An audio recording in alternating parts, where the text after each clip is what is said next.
story that my daddy tells religiously. Like clockwork every time he sees an opening in a conversation about the way things used to be. I just roll my eyes and make a beeline for the door, but I'd always end up starry-eyed, cross-legged on the floor, hanging on to every word. Man, the things I heard. It was harder times and longer days, 5 miles to school uphill both ways. We were king switch raised in dirt floor poor. Of course, that was back before the war. Yeah, your uncle and I made quite a pair, flying F-15s through the hostile air. He went down, but they missed me by a hair. He'd always stop right there and say, that's something to be proud of. That's a life you can hang your hat on. That's a chin held high if a tear falls down, gut sucked in, chest stuck out like a small town flag a-flying, or a newborn baby crying in the arms of the woman that you love. That's something to be proud of. A son graduating college, well, that was mama's dream. But I was on my way to anywhere else when I turned 18. Cause when you got a fast car, you think you got everything. Well, I learned quick those GTOs don't run on faith.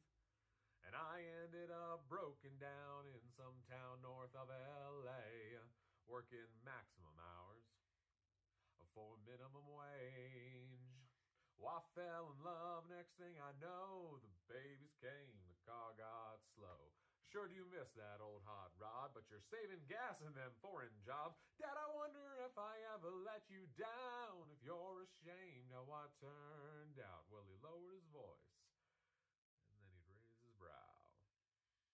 Son, let me tell you right now, that's something to be proud of. That's a life you can hang your hat on. That's a chin held high if a tear falls down, gut sucked in, chest stuck out like a small town flag a-flying, or a newborn baby crying in the arms of the woman that you love. That's something to be proud of. And if all you ever really do is the best you can, well, you did it, man. That's something to be proud of. That's a life you can hang your hat on. You don't need to make a million. Just be thankful to be working. If you're doing what you're able and putting food there on the table and providing for the family that you love, well, that's something to be proud of. Yeah, that's something to be proud of. That's something to be proud of. Thank you so much for listening. I'm recording this leading up to what's going to be the first Father's Day without my biological dad. We never made much of an occasion of it. Plenty of Father's Day passed, and I never even saw him. Didn't even exchange a word on the telephone. But now that I don't have that option, it dawns on me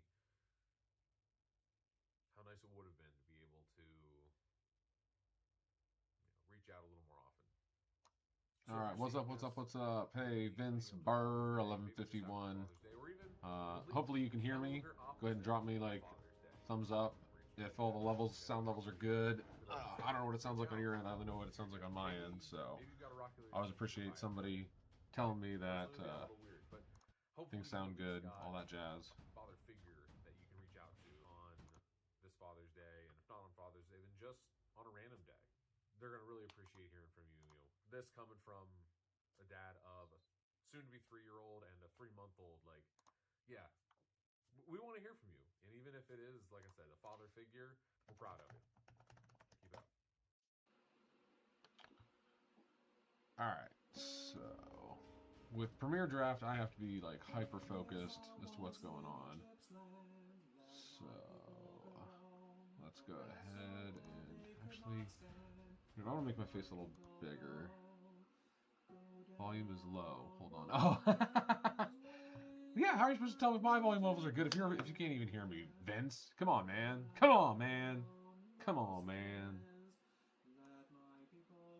Let's make my face a little bit bigger. Lord told Moses what to do. Let my people go. To lead the Hebrew children through. Let my people go. Go down, Moses, way down in Egypt's land. Yeah, there we go. Pharaoh, let my people go. Okay, I know my face is nice and big. Journeyed on at his command. I hear you better now. Okay, yeah, as long as you can hear me, that's the goal, because I don't have to type.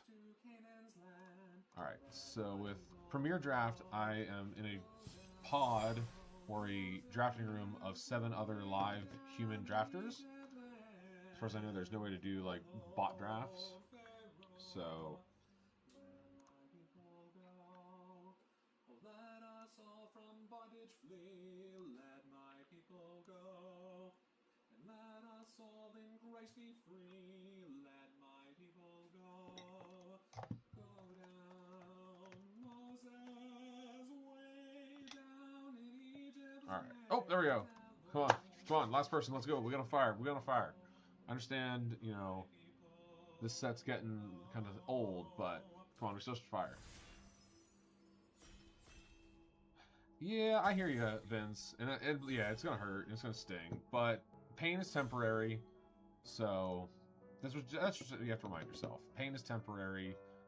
What is it, or what did they say? Pain is just weakness leaving the body, so you'll be stronger for when you do find. Like, I fully have faith that there's a woman out there for you, Vince.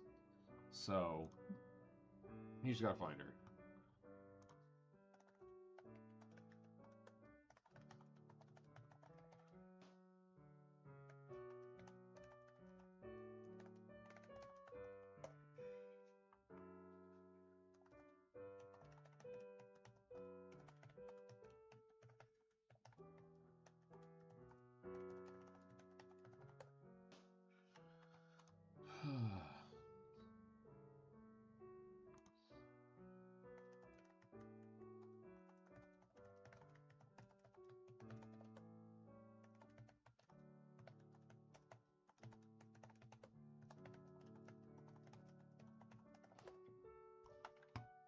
And of course, people are leaving because the last person didn't want to sign in. That happens.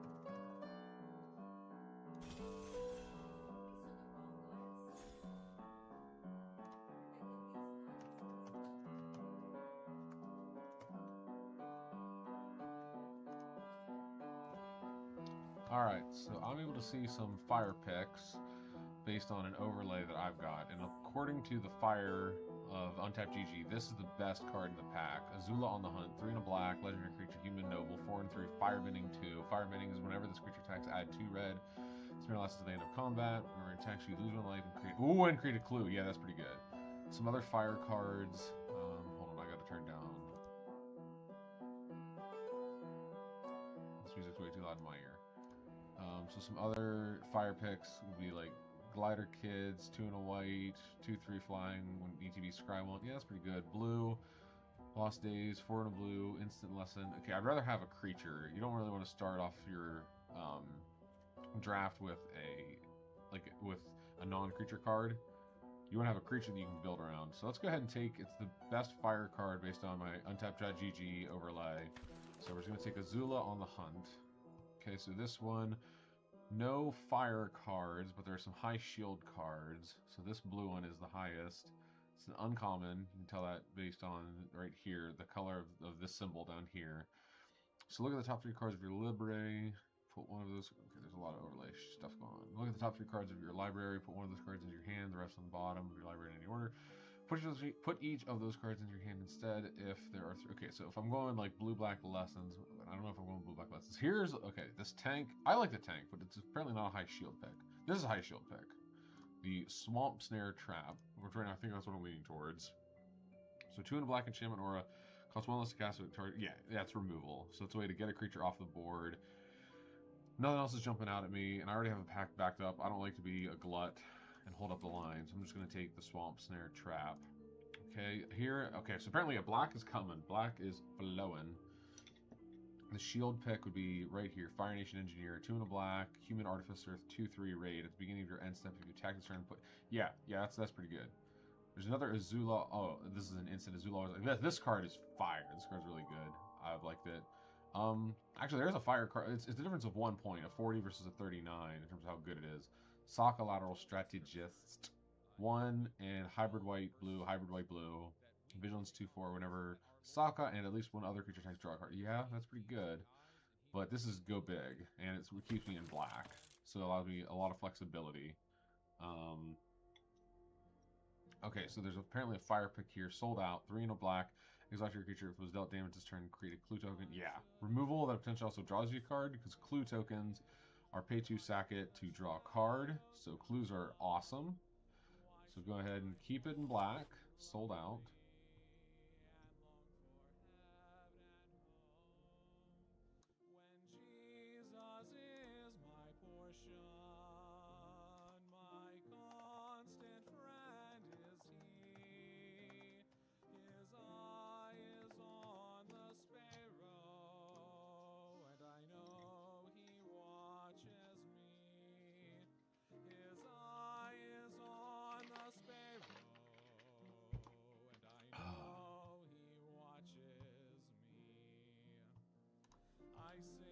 Alright, so Deadly Precision, Mono Black Sorcery, just cost cast, pay 4, sack it, destroy target creature. Yeah, some removal. I'll take that. Alright, I'm going to try to share over Canyon Crawler, 4 black, Swamp Cycling. Yeah, I'll take that. It's the highest shield. No, actually, the highest shield number is over here. Airbending Lesson. Airbending. Do I want to pivot? Do I want to be white-black? I don't think I want to be white-black. Not with this start. This start's not feeling white-black.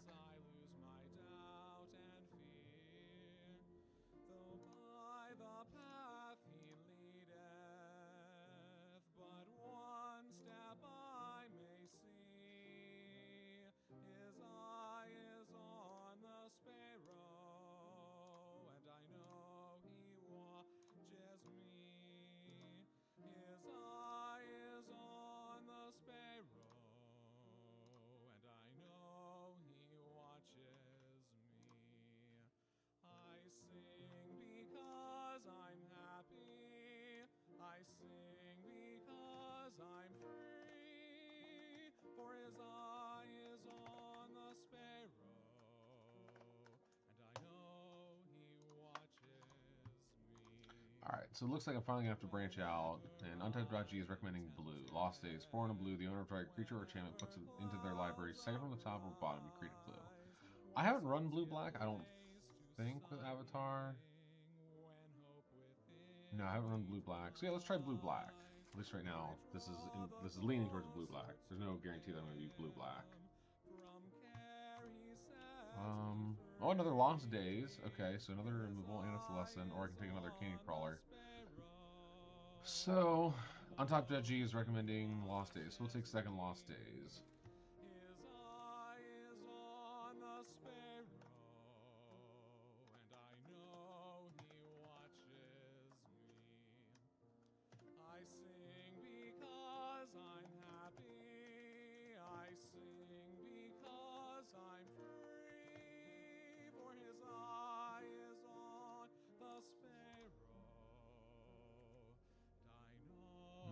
Okay, it's recommending that I take this, so I was distracted, so I'll just take this recommendation. So what did I just take? Fire Nation attacks, 4 in a red, creature. Oh yeah, I like that. So I could potentially go... Alright, So if I go in with red, I'd be Boomy Bash. Choose one, deals lands, destroy target creature. Flexible Waterbender, Vigilance, 3, 5, 2, or the tank. I personally, I like the tank. And it just keeps me in black. Oh, and I get an Azula Lies. Thank you for that wheeling. So wheeling is the concept of it circles back after, like, it makes the whole way around the table.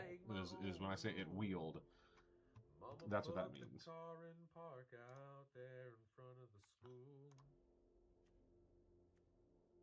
I was just like you. No, you're good, man. You can talk about whatever you want here. This chat is a safe space. Cause you're gonna miss this. Take. When in doubt, take the cheaper card. You're gonna wish that's that lesson from that, real quick. Hadn't gone by so fast. These are some good times. So take a good look around. You may not know it now, but you're gonna miss this. Before she knows it, she's a brand new bride in her one-bedroom apartment when her daddy stops by. He tells her it's a nice place. Oh, sweet, and I'm getting some more red. Rough Rhino Captain, 4 in a red, Firebending 2 exhaust. Yeah, that's pretty good. I'm leaning more towards red-black than red-blue.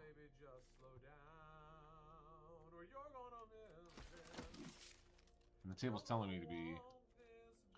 So the shield pick is this red. The Cave of Two Lovers. I'm going to start playing, though, for sure, if things don't work. It's a really fun game. It is an awesome game. I already have an engineer, so yeah, I'll take this pick, and I'm gonna catch up on some messages. 5 years later, there's a plumber working on the water heater. Dogs barking, phones ringing. One kid's crying, one kid's screaming, and she keeps apologizing.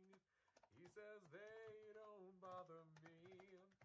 I've got 2 babies of my own. One's 36, one's 23. Hard to believe. But you're gonna miss. Alright, so the shield pick is Azula. Okay, so another Azula. Yeah, nice. You're gonna wish these days hadn't gone by so fast. These are some good times. So take a good look around. You may not know it now. Alright, so it's recommending Jet, which would be a little hard. I'm not a whole lot of red yet. Well, but it would be good. Outside of that, though, next would be Deserter's Disciple. Tap target creature you control with power 2. That would be nice. I'm going to hedge and take the cheaper guy, because I have a little bit of a hole there in the 2-drop slot. So I want to be... So, as you can see here, these bars represent your 1-drop slot, 2-drop slot, 3, 4, 5, and 6. So I've got this hole in the 2-drop slot. You know, I only have those 2 cards. And so you don't want to be too top heavy, and you don't want to be too light either. You want this curve, you want it to look like a hill. So I already have 2 Azulas on the hunt, and this shield value is only a 3. So at this point, basically, I'm only looking at red and black cards. So my pick is either the Vindictive Warden. So Menace is good. Menace is a really good thing to have.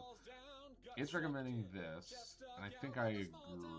Yeah, I like to be low to the ground because red-black, you're basically blitzing.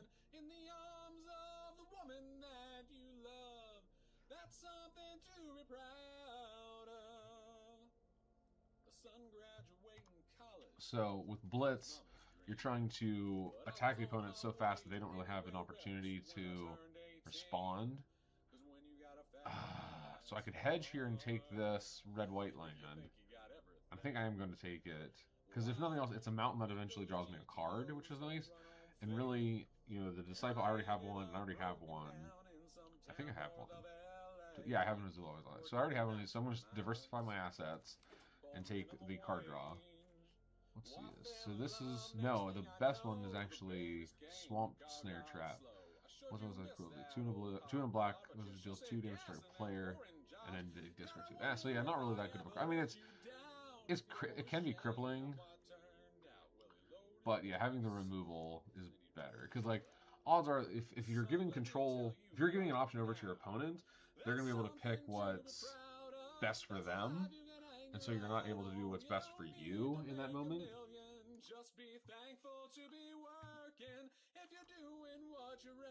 And look at that. So here's that jet. The best shield card though is this 2 and a black, artifact creature wall, 0 and 4, defender reach. Oh yeah, but whenever you attack, create a 2/1 colorless construct artifact creature token with flying and ballistic boulder. Let's have an attacking set. Yeah, definitely want that. Definitely want that. One, just the flavor is awesome. Oh, here, everybody in the chat. Well, I did an interview recently, and I was going to drop a link. Let me pull this up.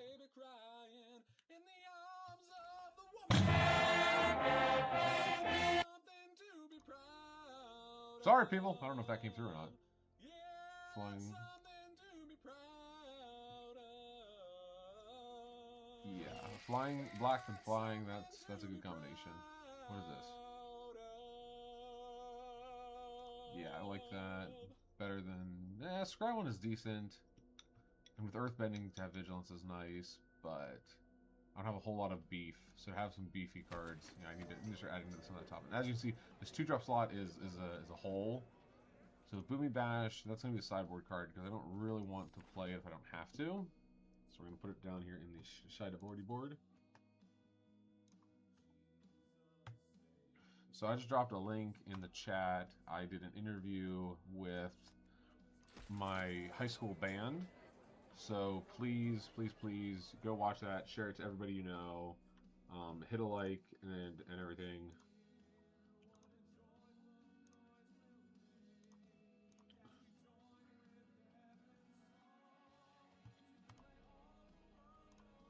Take the interview. Take that.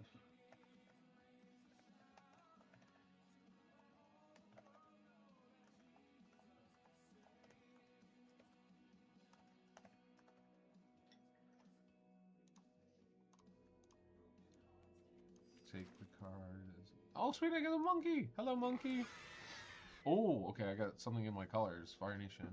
Tap unless you control a basic land. Yeah, we're definitely taking that. So I'm going to take care of some stuff and stuffs while the timer runs down.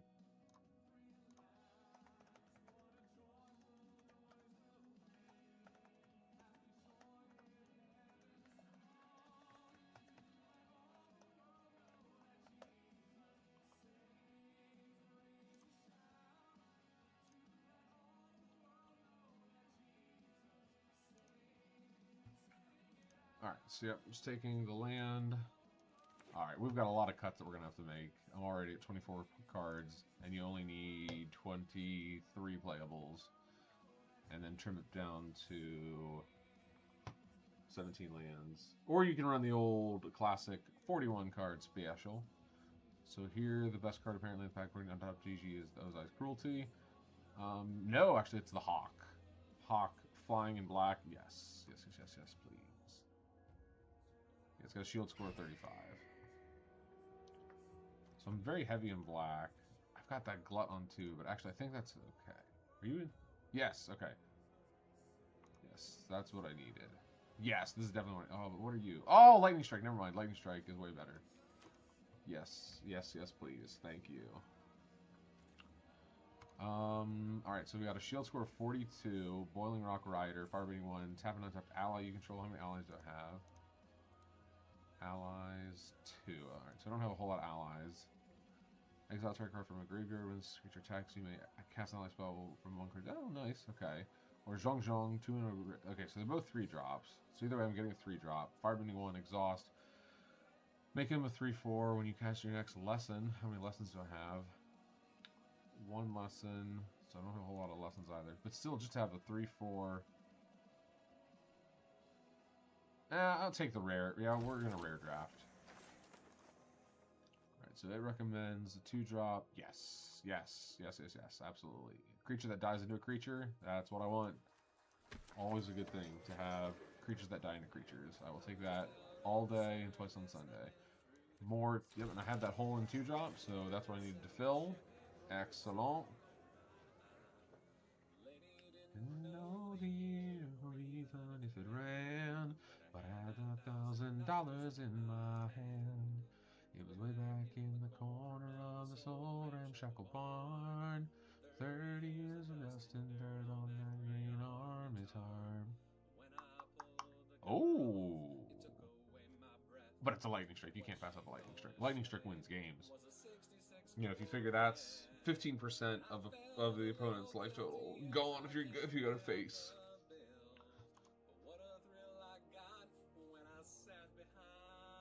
And then this is potentially allowing me to cut a land. Yeah, I could potentially run just 16 lands because of this instead of.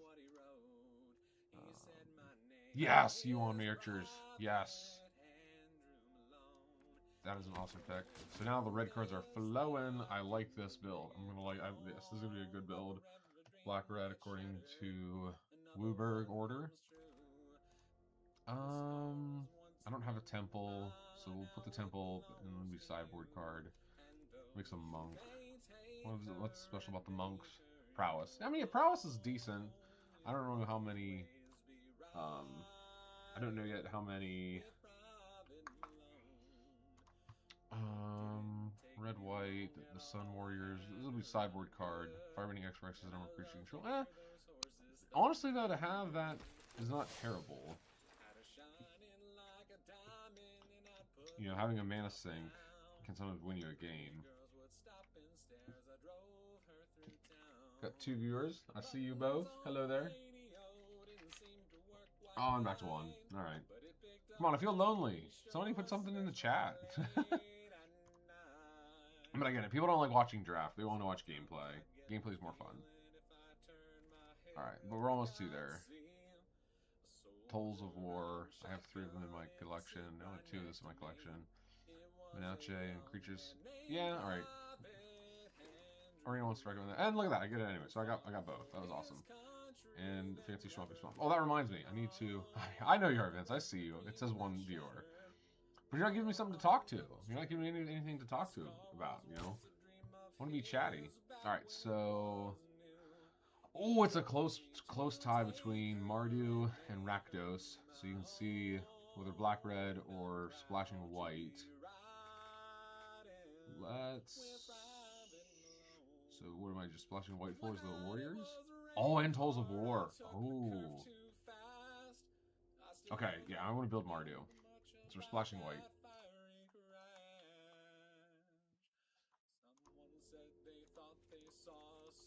So take those picks. See, I use untap.gg. I pay for untap.gg.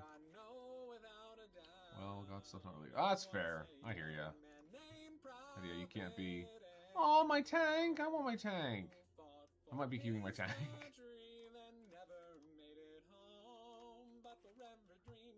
I like my tank. Yeah, I'm not upset about losing that. Yeah, that's fair. What? You want to take my Azula always lies? Take my tank and my Azula? What? No! You guys are taking my fun cards. Alright, so that's what it recommends. It wants me to remove just one of those. I can't do it. I'll be here. I got you. I appreciate the view. And now we're up to 2 viewers. So the deck building here. I like the look of the tank. And then we have to pick a sleeve. Pick a sleeve, pick a sleeve, pick a sleeve. Let's use that. Tip off people that I'm in red. That's just a cool sleeve. And instead of Karn, maybe let's go with Chandra. Over here. Man, the things I heard. It was harder times and longer days. 5 miles to school uphill. raised in dirt floor poor. Of course, that was back before the war. Yeah, If only. flying F-15s through the If only I could be printing money legally, printing money. I don't want to go to jail. I mean, that is a huge federal offense. All right. I'm gonna trust untap.gg. So I still keep one Wi-Fi running. I'm gonna run the 41 card special, and I just want to try the tank. I just want to see for myself how either. Wow, that's true. It doesn't have flash, and that's if this tank had flash, it would be so much better. I don't really like running 41 card specials.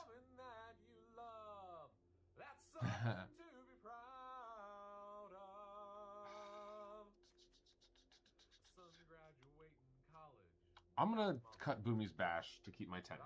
I don't like running 41 card specials, so there's that. And I did want to say that there's, if you go out to the store before, in the next couple hours, viewers, you can get fancy looking lands. I'm gonna go ahead. I have some gold and some gems. I think I'm gonna get the Swampy Swamp and the mountain. Plains is really pretty though. Sure do you miss that old hot rod, but you're saving gas in that job. Dad, I wonder if I ever let you down. And then what I can do is use. Nope, not that. Not Dex. Tell you right now. That's something to be proud of. That's a life. Need to hop into here, hop into the deck, and lands. I want to do my new fancy land that I just purchased. Ooh, grab one of these. So I need 7 total swamps. There it is. Look at you. Pretty swamps. Pretty full arts. Have 7 yet.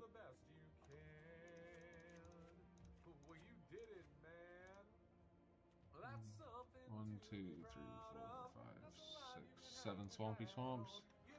And then I need to get 3 mountains. So, pretty mountains.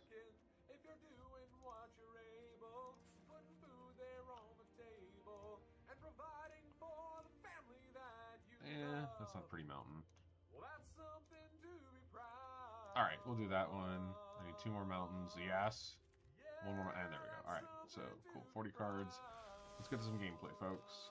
Alright, so we are running some Mardu. You want to hear something crazy? Absolutely, I want to hear something crazy, Vince. So I'm going to read something crazy because you're not talking to me, you're chatting me.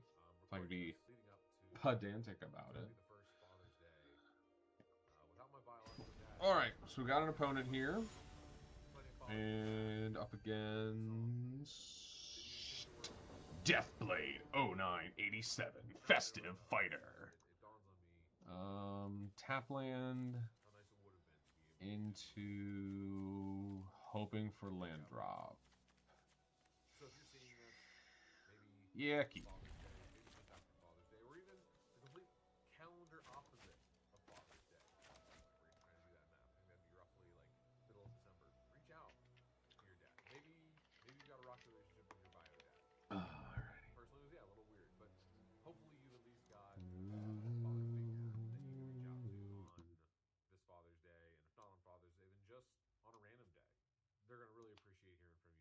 This coming from a dad of a soon-to-be 3-year-old and a 3-month-old, like, yeah, we want to hear from you. And even if it is, like I said, a father figure, we're proud of it.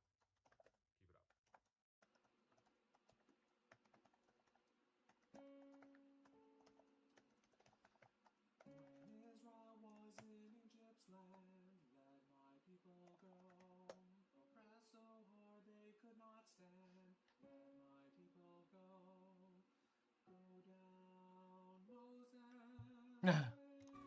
Alright, so tap land first, since I've got nothing to do on turn 1.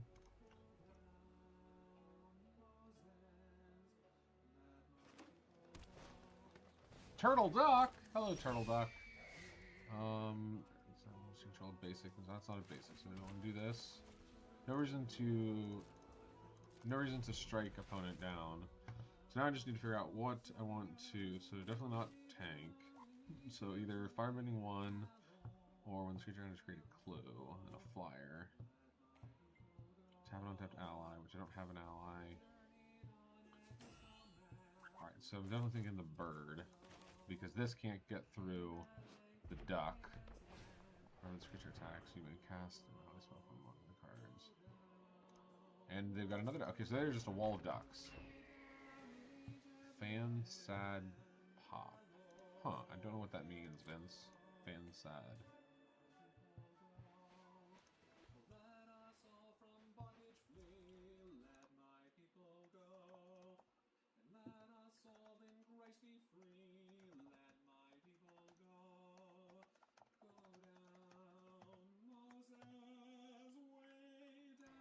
Go to my turn. Ooh, Tolls of War. Create a clue. When you sack a permanent during your turn, create a 1/1 ally. Okay, so I'm not going to be sacking anything, so... I'm not going to be drawing anything. Let's go ahead and drop the bird and start being able to fly over the turtle ducks. And a card draw would be nice, because I might need a card draw depending on if I don't hit a land, if I don't draw a land. Yep, they can hit me for 4. My life is a resource. Hit me! That's how you want to spend your turn? Do it! Ooh, hello there. Not really worth it. So I think I want to draw a card. And weirdly enough, I'm actually, well...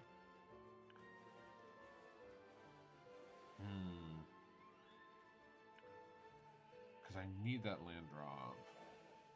And I'm at a 47% to hit the land. What is this? Creature controlling is firebending 4. So instant speed. Firebending though is until end of combat, yeah. Yeah, let's draw a card.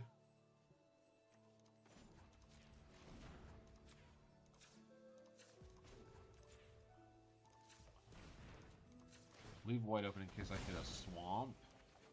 Nope, not a swamp. Alright, so...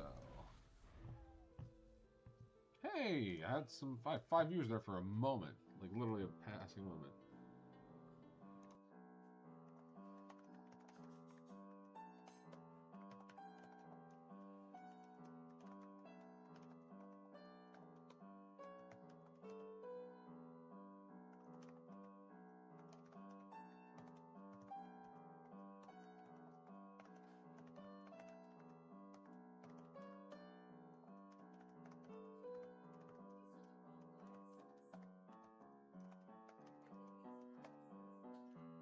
Ouch, that hurt.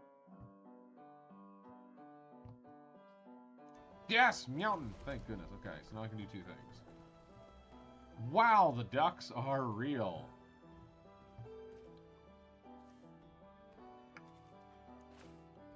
Let's go ahead and make a clue. Probably sack clue. Make hawk bigger.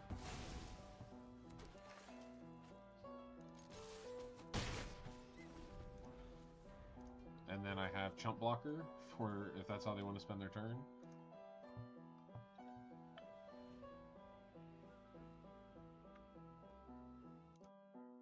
Alright, I'm going to make the music a little bit louder, and I do apologize, folks. Actually, that did make it louder for you, huh? So let me know, drop a comment if the background music is too loud or not loud enough.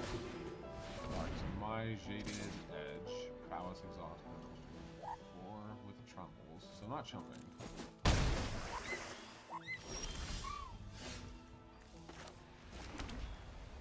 Alright, so I've got access to 5.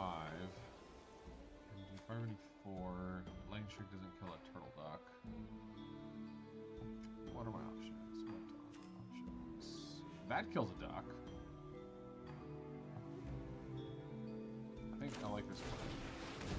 Not that I need the indestructible. I'll give you indestructible, not that you need it. And then you'll be able to crew.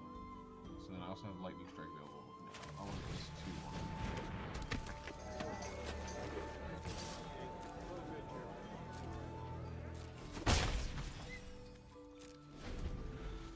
You sack a permanent. There's nothing for me to sack. Create 2 allies. Oh, and then I'll have some allies, yeah.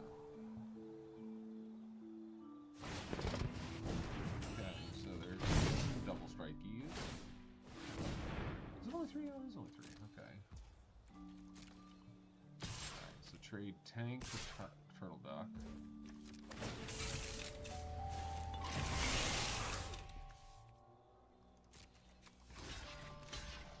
And double straight. So do I want an ally?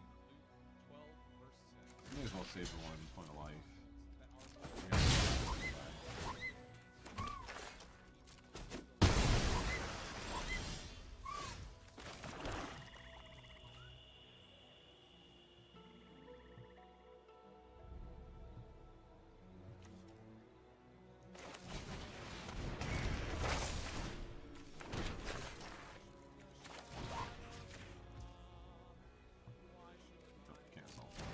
I miscounted. Oh, that's why, because it can target flyers. And of course, I'm not targeting my own thing. Fly over.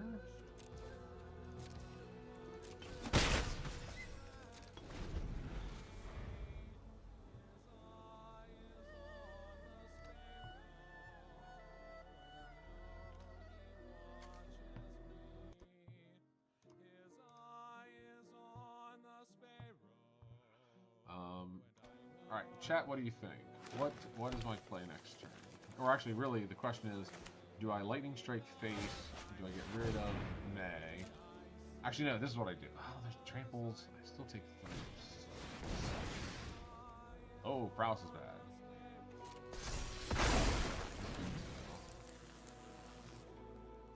Fights, okay. Interesting. I'll fight that. Okay.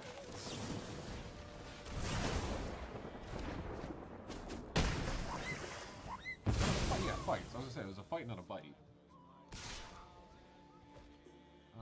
Double strikey. So chump. Okay, so opponent's helping. I'm feeling pretty good about this match. Which mountain? Pretty mountain. We'll take the skyscraper mountain. What's the next one then? Earthbend 3. Sweet. I don't have any way to use that. This creature's next to against an ally spell. You don't have any allies. Do I have any allies? I do have an ally. Okay, sweet. Alright, so and then there'll be end step next turn there.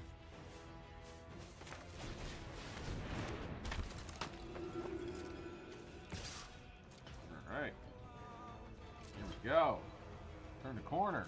I definitely say I have the upper hand. Opponent's Hellbent. They've got a Turtle Duck, an Exhausted May, and an Earthbended Forest. That is so quiet. I can barely hear it, so I guarantee y'all can't hear it. What you gonna do, opponent? I would not want to be in your shoes.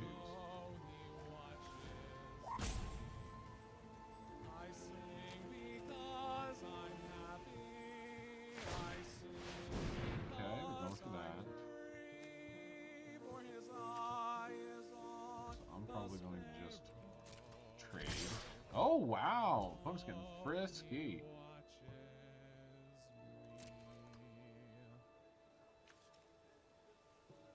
One in hand. We'll try to trade there. Try to eat that and just chump. I can take 2. No need to chump. Can opponent kill me? I don't think so. She was staring out the window of their SUV, complained and said that I can't. Prowess triggers. Reach. Okay. Yeah, that's fine. So I traded the combat trick for my Azul on the hunt. Happens.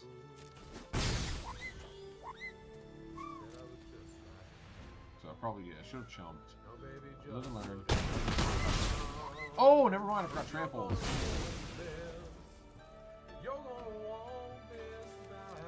Okay.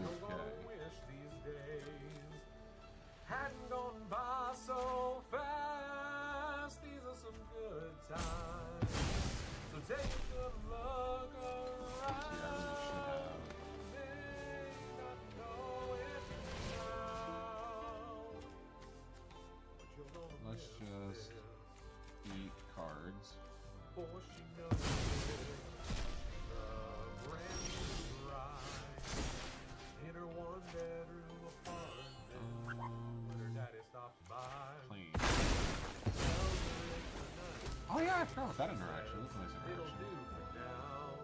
Starts talking about baby, buying a house. Really? Daddy shakes his head.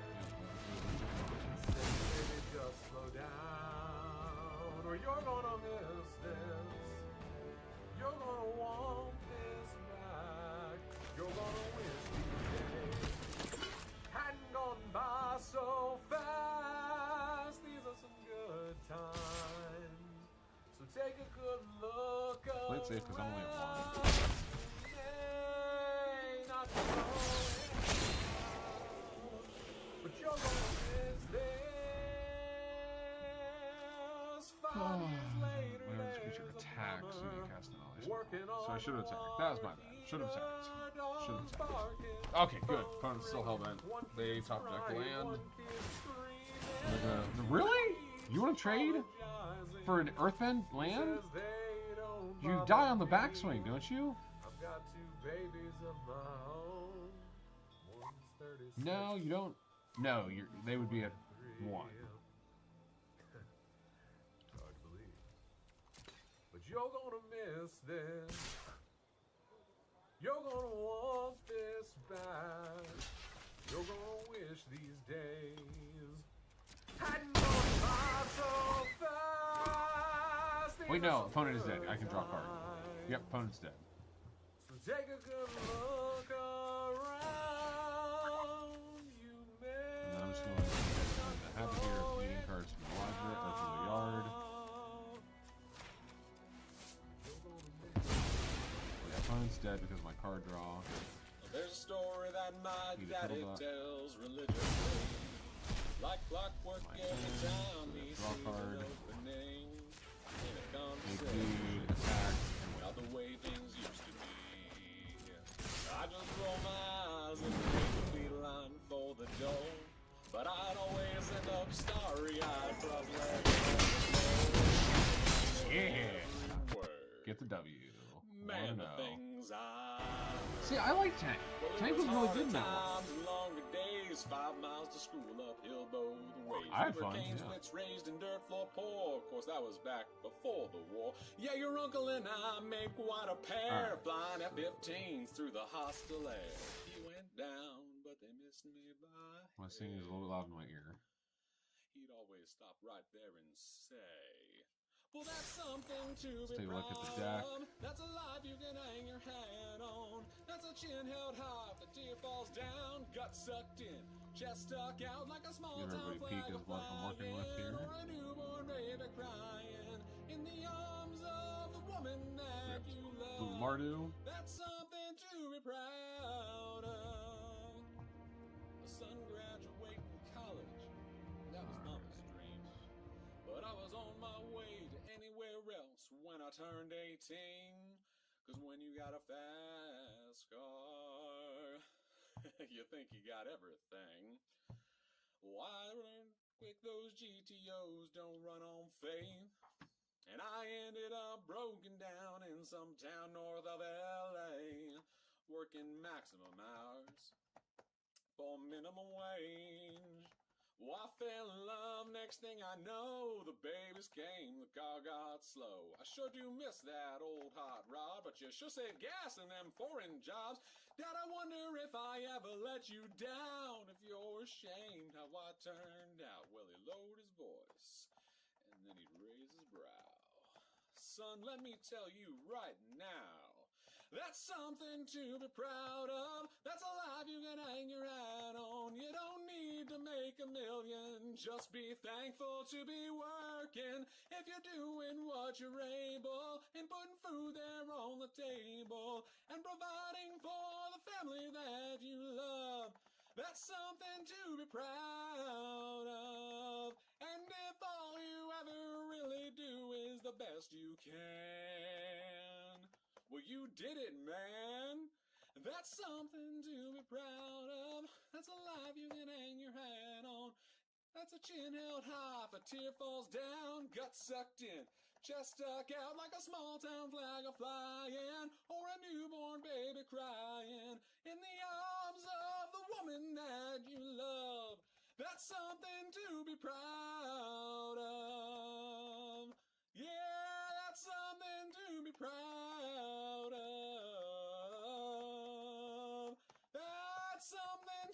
proud of. Alright, so do I want to make any changes here to the deck list? Deck feels good. I want to find a spot for Azula Lies. I really like having the instant speed and the lesson. What do I get rid of? Alright, what do I get rid of? Definitely not that. So let me look at what is my removal.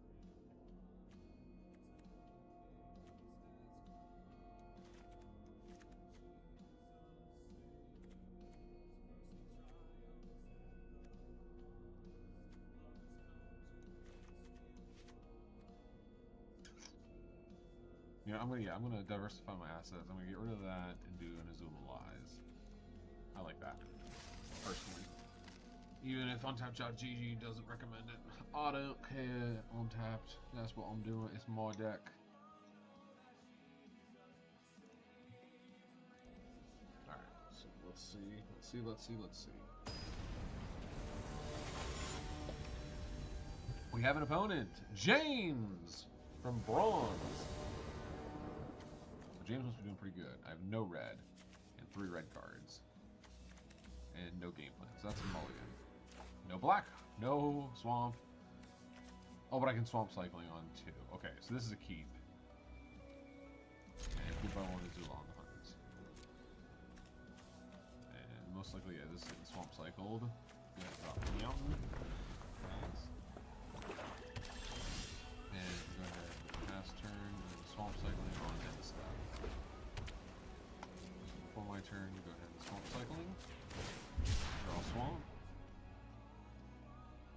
That's not right. What happened to my pretty swamps? What happened to my pretty lands? It's unbelievable. Where jack my lands?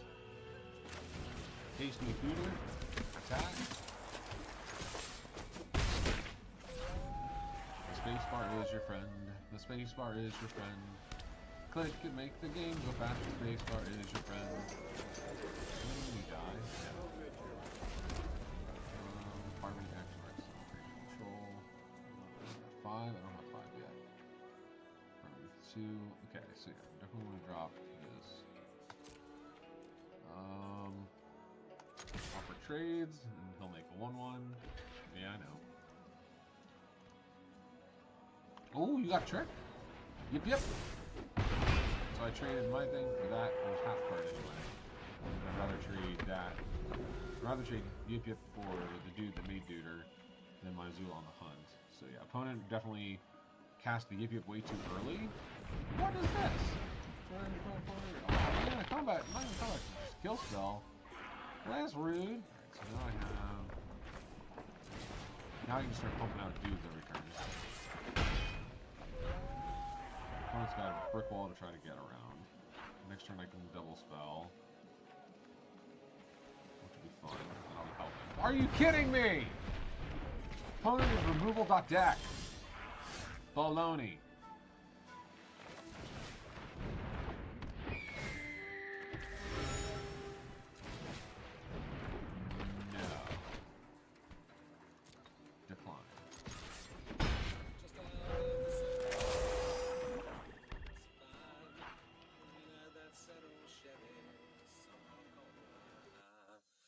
Lady didn't know the year, or even if it ran, but I had that $1,000 in my hand.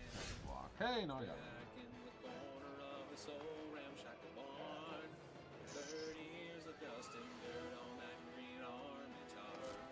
When I pulled the cover off, it took away my breath. What she called a Chevy was a '66 Corvette. I felt a little guilty as I counted out the bills.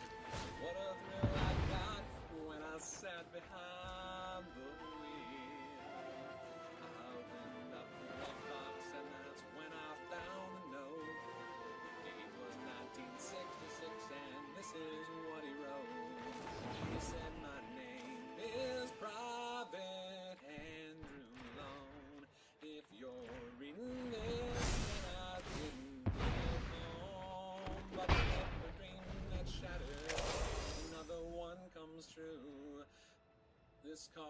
once a dream of mine, now it belongs to you. And though you may take her and make her your own, you'll always be riding with Private Malone.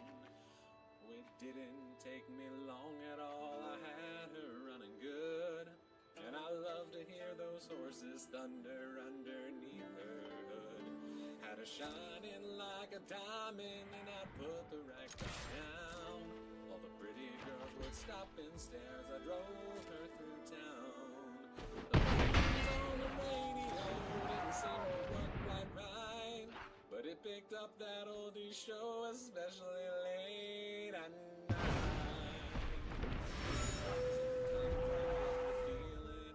Turn my head real quick, I'd see a soldier riding shotgun in the seat right next to me. It was a young man named Private No, I can double spell. Andrew Double spell next turn.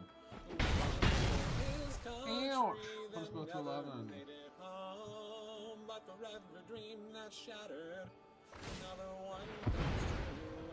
This car was once a dream of his, back when it was new. Told me to take her and make her my own. I'm proud to be riding with Private Malone. One night it was raining hard, I took the curve too fast. I still don't remember much about that fiery crash. Someone said they thought they saw a soldier pull me out. They didn't catch his name, but I know without a doubt it was a young man named Private Andrew Malone, who fought for his country that never made it home. But for every dream that shattered, another one comes true. That car was once a dream of his, back when it was new. Now I know I wouldn't be here if he Alright, so hadn't Robert tagged Troop, 3 along. white, 3/5, Thank Rabbit King, God Landfall. I was Whenever a man with control enters, riding this creature gains falling with from turn Private medium on life, 10 Malone. seconds. Okay, so a little bit of beef. Thank God I was riding with Private Malone. Fighters. Well, there's a story that You check yourself? Tap Tap it onto. Oh, I didn't know I could tap it. every time he sees an opening in a conversation about the way I totally did not read my card fully. I just roll my eyes and make a beeline. Well, for the door. that's lovely. But I'd always end up starry-eyed, cross-legged on the floor, hanging on to every word. That's pretty. And the things I heard. It was harder times and longer days, 5 miles to school, uphill both ways. We were king switch raised in dirt floor poor. Of course, that was back before the war. Yeah, your uncle and I made quite a pair, flying F-15s through the hostile air. He went down, kissed me by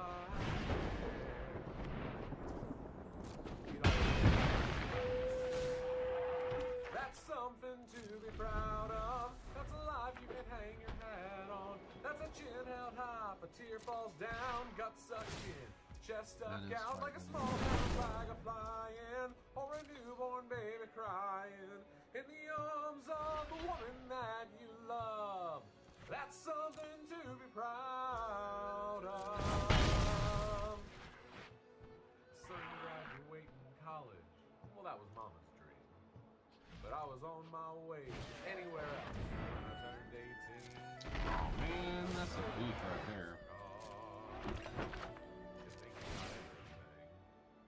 Well, I learned quick those GTOs don't run on faith. And I ended up broken down in some town north of LA, working maximum hours for minimum wage. Well, I fell in love, next thing I know, the babies came, the car got stuck. Sure you missed that old dog, but you're saving gas in them foreign jobs. Dad, I wonder if I ever let you down. If you're ashamed of what turned out. The most voice. Brow. son, let me tell you right now. That's something to be proud of. That's a life you can hang your hat on. That's a chin held high if a tear falls down. Gut sucked in, chest stuck out like a small town flag a-flying, or a newborn baby crying in the arms of the woman that you love. That's something to be proud of. And if all you ever really do is the best you can, well, you did it, man. That's something to be proud of. That's a life you can hang your hat on. You don't need the medicine. Just be thankful to be working. If you're doing what you're able, putting food there on the table, and providing for the family that you love. Well, that's something to be proud of. I'm not winning this one. Something to be proud of. Opponent just had way too much removal early. And that's okay. You're allowed up to 2 losses to get the max wins. So, and this swung the game, the Canyon Crawler. They didn't have that. Got my biological dad. Oh yeah, they were second twice. Good game. Plenty of Father's Day passed, and I never even saw him. Didn't even exchange a word on the telephone, but now that I don't have that option. Yep, here's what it is. It's a shame. How nice it would have been to be able to reach out. So if you're seeing this, maybe Alright, I need to stretch my legs, so or even the complete I'm gonna go on opposite some of Father's Day. schnacky schnack I think time. that'd be roughly like middle of December. Reach out to your dad. Maybe you've got a rocky relationship with your bio dad. Mine personally was a little weird, but hopefully you've at least got a father figure that you can reach out to on this Father's Day, and if not on Father's Day, then just on a random day. They're gonna really appreciate hearing from you. This coming from a dad of a soon-to-be 3-year-old and a 3-month-old. Like, yeah, we want to hear from you, and even if it is, like I said, a father figure, we're proud of you. Keep it up.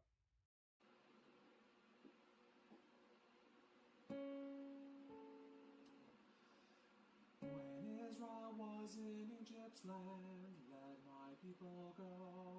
Oppressed so hard they could not stand, let my people go.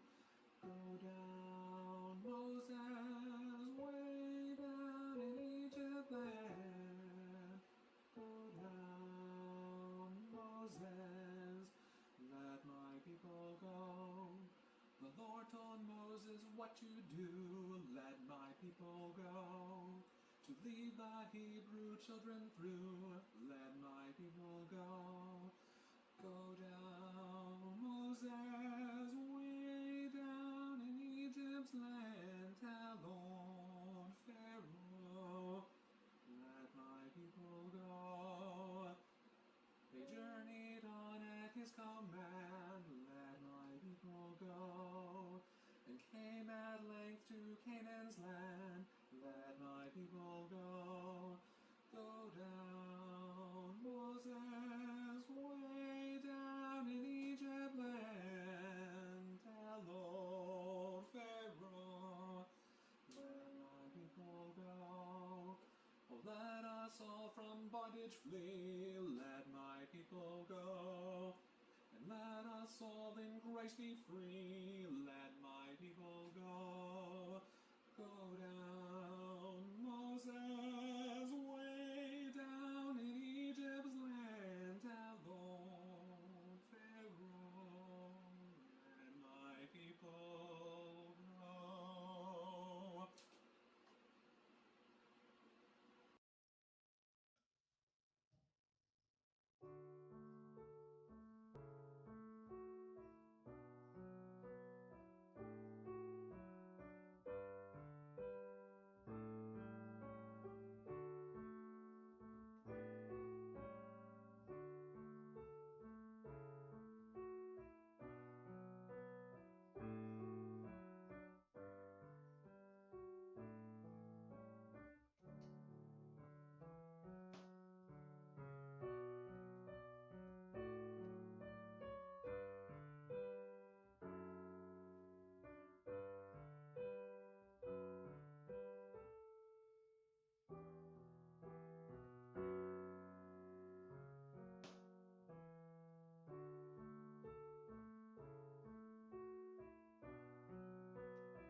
are told in Scripture, in Luke 12, verse 6, that we can take confidence that our Lord above keeps an eye on us because he keeps the eyes and he maintains the life of something as small as the sparrow.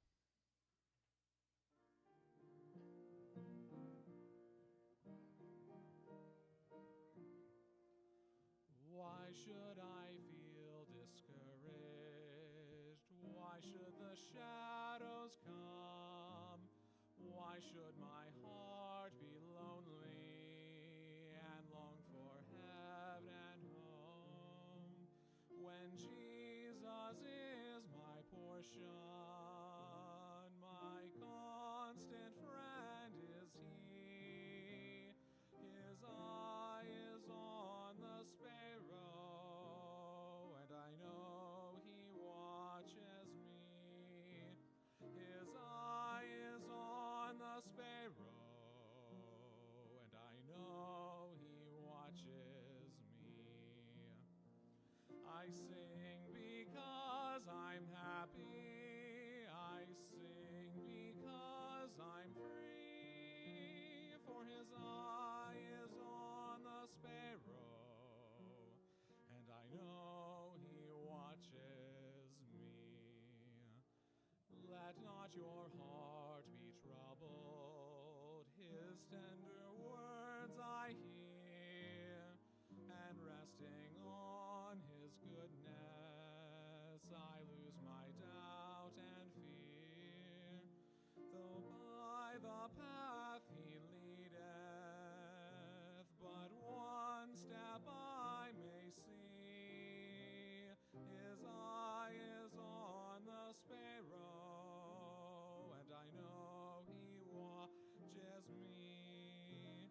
His eye is on the sparrow, and I know he watches me.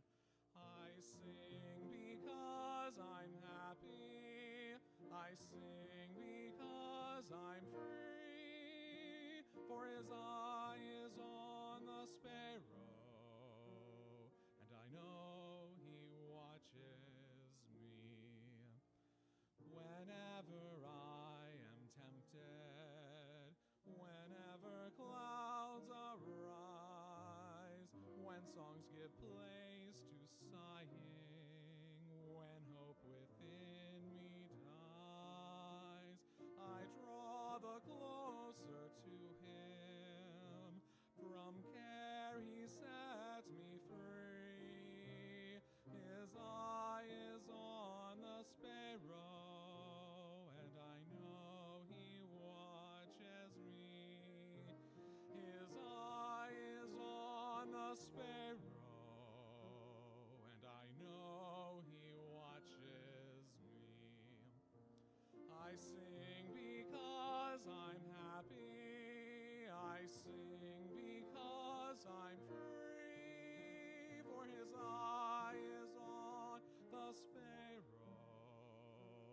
and I know he watches me.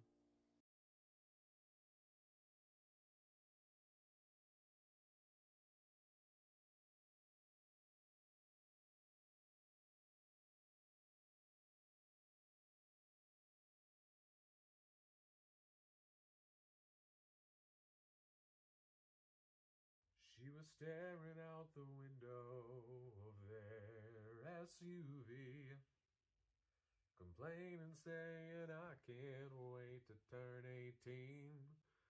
She said, I'll make my own money and I'll make my own rules.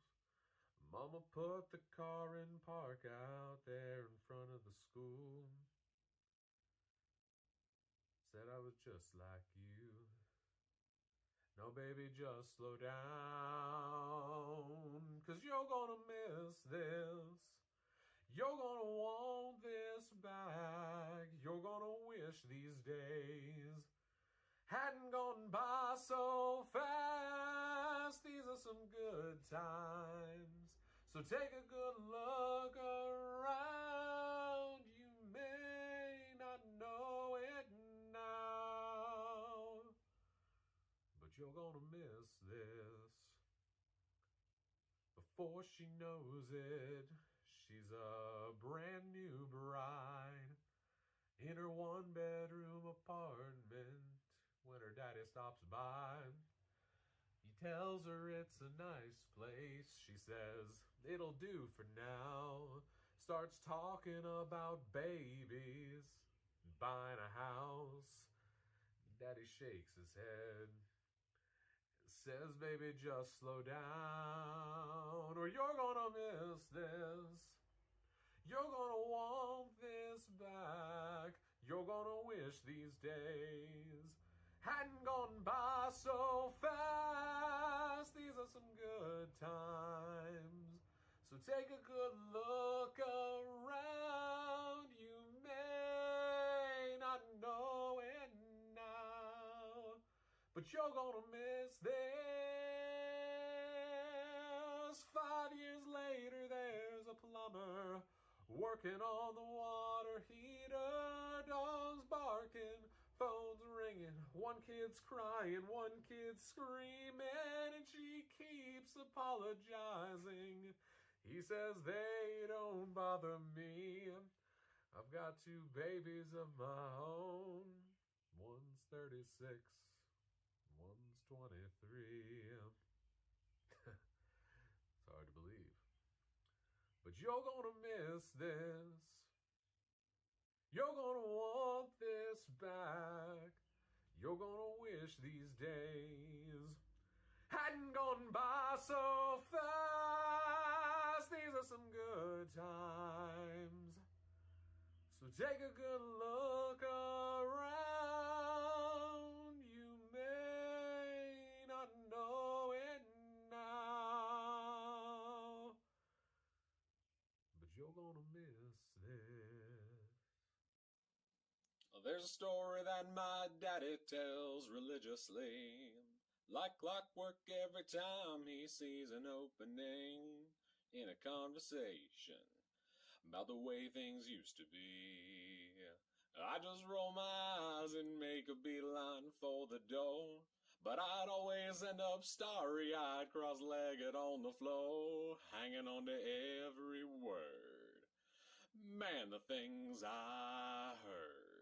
Well, it was harder times and longer days, 5 miles to school uphill both ways. We were canes, wits, raised in dirt floor poor. Of course, that was back before the war. Yeah, your uncle and I made quite a pair, flying F-15s through the hostile air. He went down, but they missed me by hair. He'd always stop right there and say, well, that's something to be proud of. That's a life you can hang your hat on. That's a chin held high if a tear falls down. Gut sucked in, chest stuck out like a small town flag a-flying, or a newborn baby crying in the arms of the woman that you love. That's something to be proud of. All right. I think that's enough construction. I see I have a viewer. What's up, viewer? But I was Let's on get my to way some... to anywhere else when I turned 18. Cause when you got a fast car, 1-1, as you you can think see. you got everything. Oh, let's go to snack time. Quick those Snack time's over. GTOs don't run It was on construction faith. time anyway. And I ended up broken down in some town north of LA, working maximum hours for minimum wage. Let's see. I fell in who love, wants next to go thing up I against know, the me? babies came, the car got Jackal. slow. I sure do miss that old hot rod, but you sure save gas in them foreign jobs. Dad, I wonder if I ever let you down, if you're ashamed how I turned More out. construction. Well, he lowered his voice, and then he'd raise his brow. Son, let me tell you right now, that's something to be proud of. That's a life you can hang your hat on. You don't need to make $1 million. Just be thankful to be working. Opponent If is you're Furious doing what you're Taco. able, and putting food I've never there had. on the table, and providing think I can for keep the this. family that you love. That's something to This be doesn't feel like proud of. And if all you ever really do is the best you can, well, You did it, man. This is much better. That's Sorry. something to be proud of. That's a life you can hang your hat on. That's a chin held high, if a tear falls down, gut sucked in, chest stuck out like a small town flag a Sorry, I gotta figure out how my flying. pretty Or land. a newborn baby crying in the arms of the woman that you love.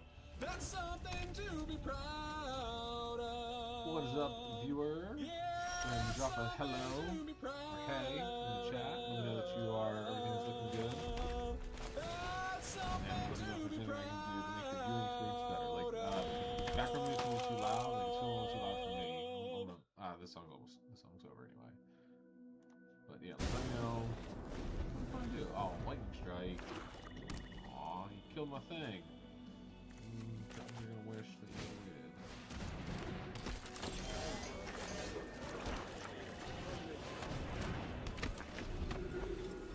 Bet you wish you had that lightning strike now, don't you? Furious Daco the Virtuous.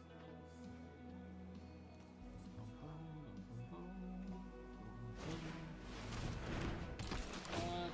No, I don't want to discard. You can't make me.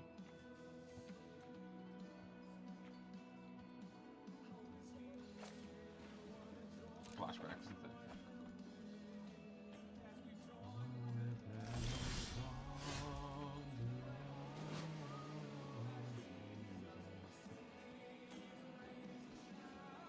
Probably trades. So the question is, do I cast the defender or the soft? I'd love it if I had active chat to like vote on this. But I really don't.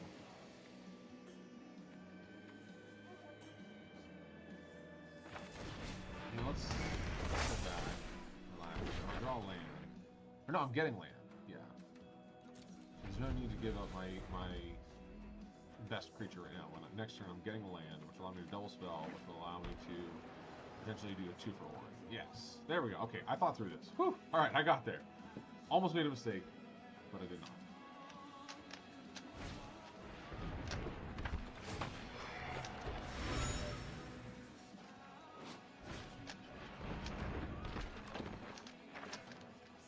Oh, I'm in a recursive boy. So go grab me a forest.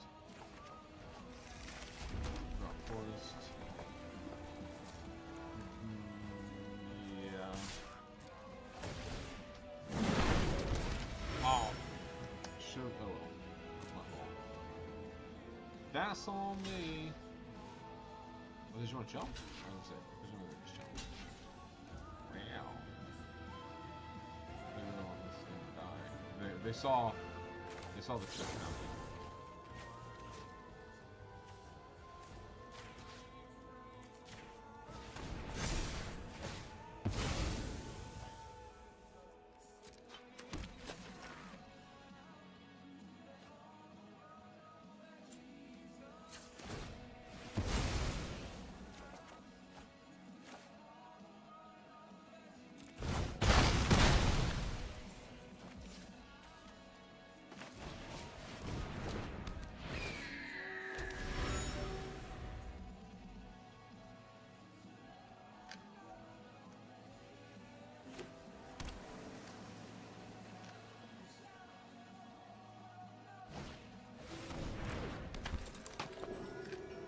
What is that? Fire Lord Azula. 1 and Grixis. Firebending Ghost. Whenever you cast a spell while Fire Lord Azula is attacking, copy that spell and you choose new targets for the copy. Ooh, that's fun. Earthbend 3. What are the swampy swamp? Copy in.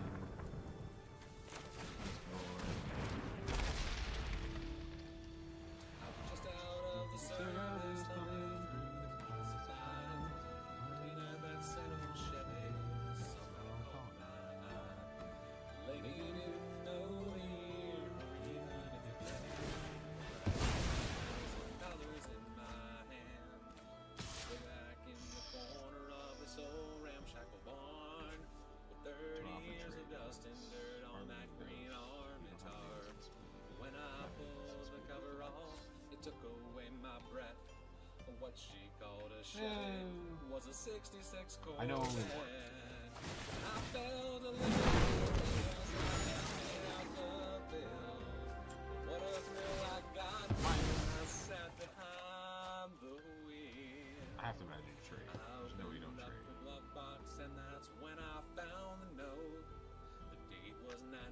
1966, and this is what he wrote. He said, my name is Brian. If you're reading this, I didn't make it home, but for every dream that's shattered, another one comes true. This car was once a dream of mine, now it belongs to you. And though you may take her and make her your own, you'll always be riding with Private Malone. Oh, it didn't take me long at all, I had her running good. And I love to hear those horses thunder underneath her hood. Had her shining like a diamond, and I'd put the rag top down. All the pretty girls would stop and stare as I drove her through town. It was on the radio, didn't seem to work quite right, but it picked up that oldie show, especially late at night. Sometimes I'd get the feeling if I turned my head real quick, I'd see him. Oh, that's a good copy too. Nice.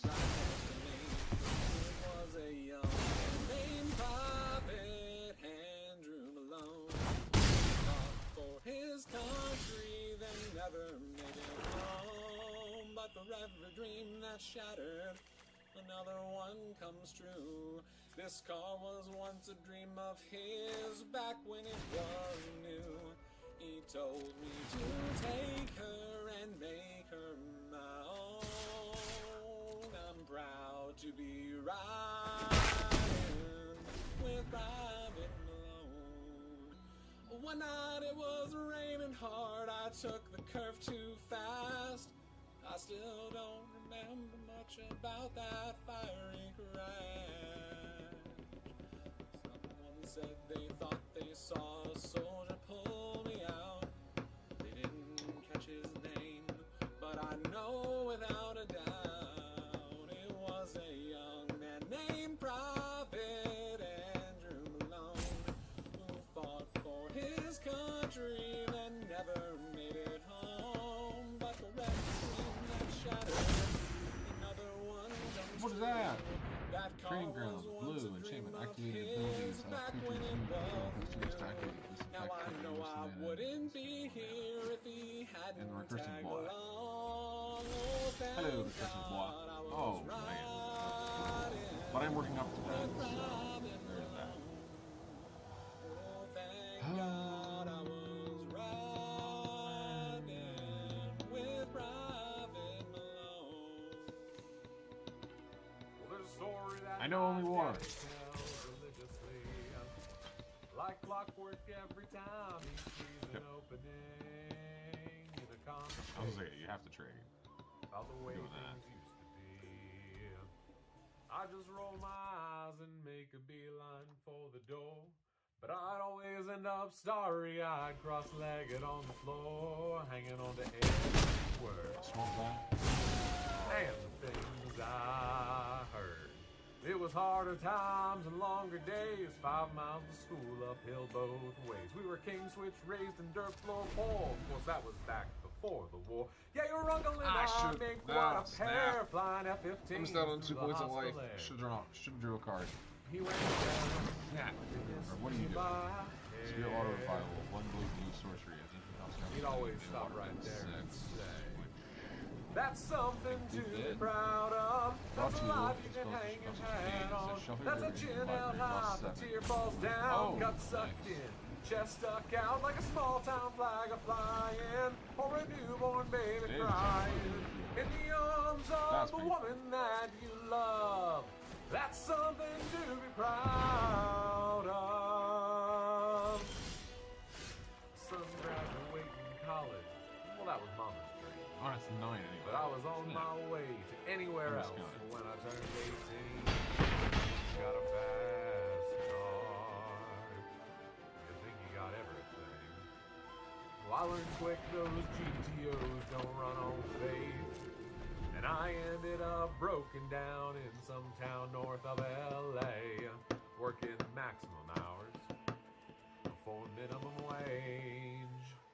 I fell in love, next thing I know, the babies came, the car got slow. Sure do you miss that old hot rod, but you're saving gas in them foreign jobs. Dad, I wonder if I ever let you down, if you're ashamed how I turned out. Well, he lowered his voice, and then he raised his brow. Son, let me tell you right now, that's something to be proud of. That's a life you can hang your hat on. That's a chin held high if a tear falls down. Gut sucked in, chest stuck out like a small town flag a flying, or a newborn baby crying in the arms of the woman that you love. That's something to be proud of. And if all you ever really do is the best you can, well, you did it, man. Well, that's something to be proud of. That's a life you can hang your hat on. You don't need to make a million. Just be thankful to be working.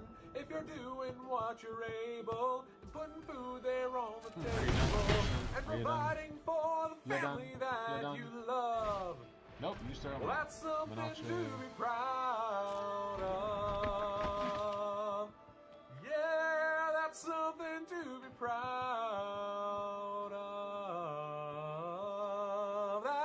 That's something to be proud of. Thank you so much for listening. Recording this leading up to, it's going to be the first Father's Day.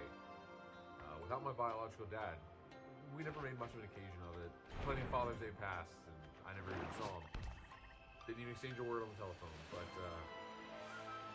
now that I don't have that option, it's all going to be how nice it would have been. Wow. So if you're seeing this, maybe leading up to Father's Day, maybe just after Father's Day, or even the complete calendar opposite. I don't know, yeah, like, I mean, the clue would be nice, but you already got a group of 5, but then you're going down to 2. For your dad. Maybe this is a tough position to be in. I mean, I'm at least at 6. Mine personally was, a little weird. Okay, so going down to 2. They were going down to 2 regardless. The question was if they want the clue or not. It's Father's Day, and if not on Father's Day, so yeah, I think they made the right call. They're going to really appreciate hearing from you. You know, this coming from a dad of a soon-to-be 3-year-old and a 3-month-old, like, yeah, we want to hear from you. And even if it is, like I said, a father figure, we're proud of it. Keep it up. That's loud. Maybe. I don't know. The chat's not chatting with me to let me know whether my background music is loud or not. Come on, you got more instants? You killed Azula long ago. Azula's winning them this game. Another one? Goodness. You have to kill me this turn. You have to kill me this turn or have blockers. Because right now the crackback kills you. Unless you've got blockers. You don't have blockers? No blocks. I'm at 6. You put yourself very defenseless. Do you have blockers? That's a blocker. Okay, that's a beefy boy blocker. If there are 3 or more lesson cards in your graveyard, which there are only 2 of them, you may cast a spell under flash. Or wind up tank, which doesn't matter right now. Alright, so what are my outs? That's an out. That's game. That's game. There's no way you're countering that. Top deck for the win. That's why we play the game. That's why we play Magic.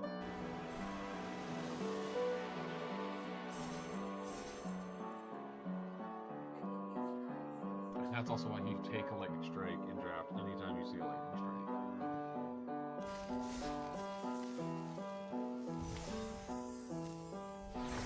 Alright, so we'll do a deck check-in.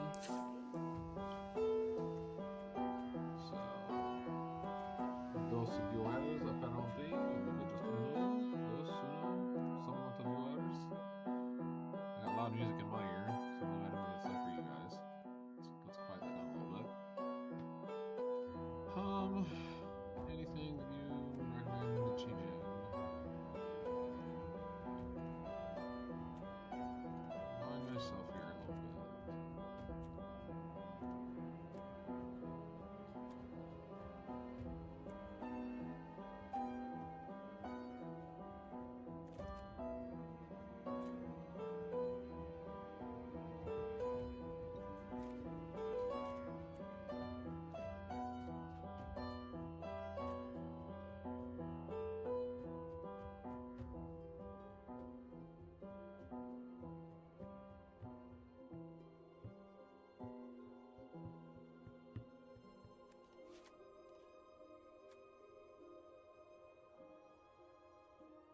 we're told in Scripture, in Luke 12, verse 6, that we can take confidence that our Lord above keeps an eye on us because he keeps the eyes and he maintains the life of something as small as the sparrow.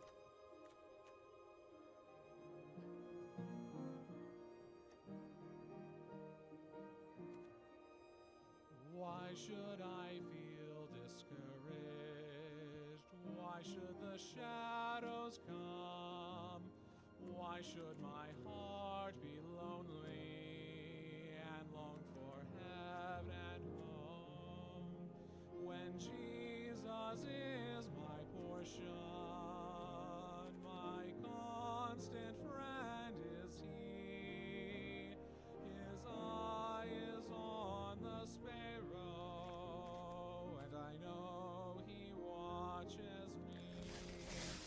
His eye is on the sparrow, and I know he watches me. I sing because I'm happy. I sing because I'm free. For his eye is on the sparrow, and I know he watches me.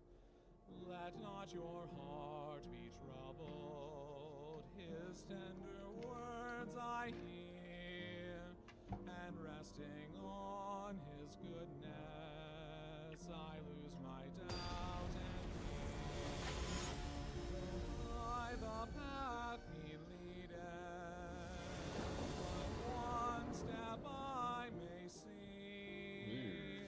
His eye is on the sparrow, and I know he watches me. His eye is on the sparrow, and I know he watches me. I sing because I'm happy. I sing because I'm free. For his eye is on the sparrow, and I know he watches me.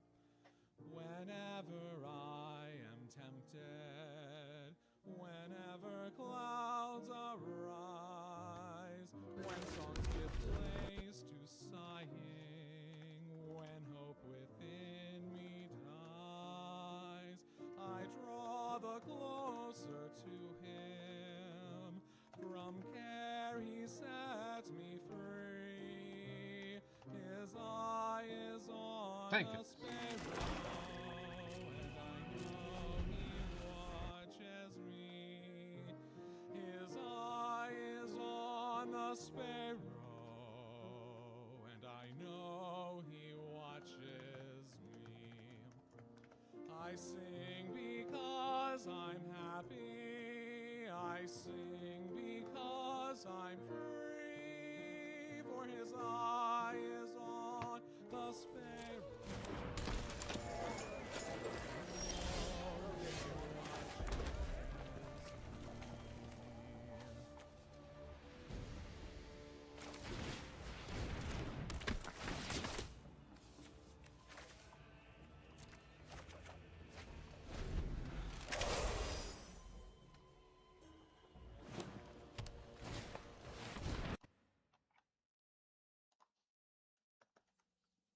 I was just out of the service, thumbing through the classifieds, when it had that sad old Chevy somehow caught my eye. The lady didn't know the year or even if it ran, but I had that $1,000 in my hand. Back in the corner of the old Jackal barn, with 30 years of dust on that green army tarp. When I pulled the cover off, it took away my breath. What she called a Chevy was a '66 Corvette, and I felt a little guilty as I counted out the bill. But what a thrill I got when I sat behind the wheel. I opened up the glove box, and that's when I found the note. The deed was 1966, 6, and this is what he wrote. He said, my name is Private Andrew Malone. You're reading this that I didn't get home, but for every dream that's shattered, another one comes true. This car was once a dream of mine, now it belongs to you. And though you may take her and make her your own, you'll always be riding with Private Malone. It didn't take me long at all, I had her running good. And I love to hear those horses thunder underneath her hood. Had her shining like a diamond, and I'd put the rag down. All the pretty girls would stop and stare as I drove her through town. The buttons on the radio didn't seem to work quite right, but it picked up that oldie show, especially late at night. Sometimes I'd get the feeling if I turned my head real quick I'd see a soldier riding shotgun in the seat right next to me. It was a young man named Private Andrew Malone, who fought for his country, then never made it home. But for every dream that's shattered, another one comes true. This car was once a dream of his, back when it was new. He told me to take her and make her my own. I'm proud to be riding with Private Malone. One night it was raining hard, I took her too fast. I still don't remember much about that fiery crash. Someone said they thought they saw a soldier pull me out.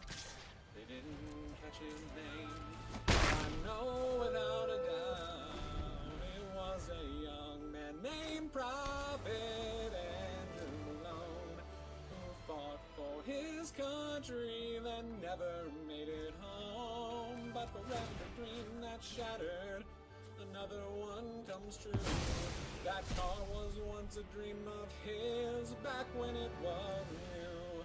Now I know I wouldn't be here if he hadn't tagged along. Oh, thank God I was riding with Private Malone.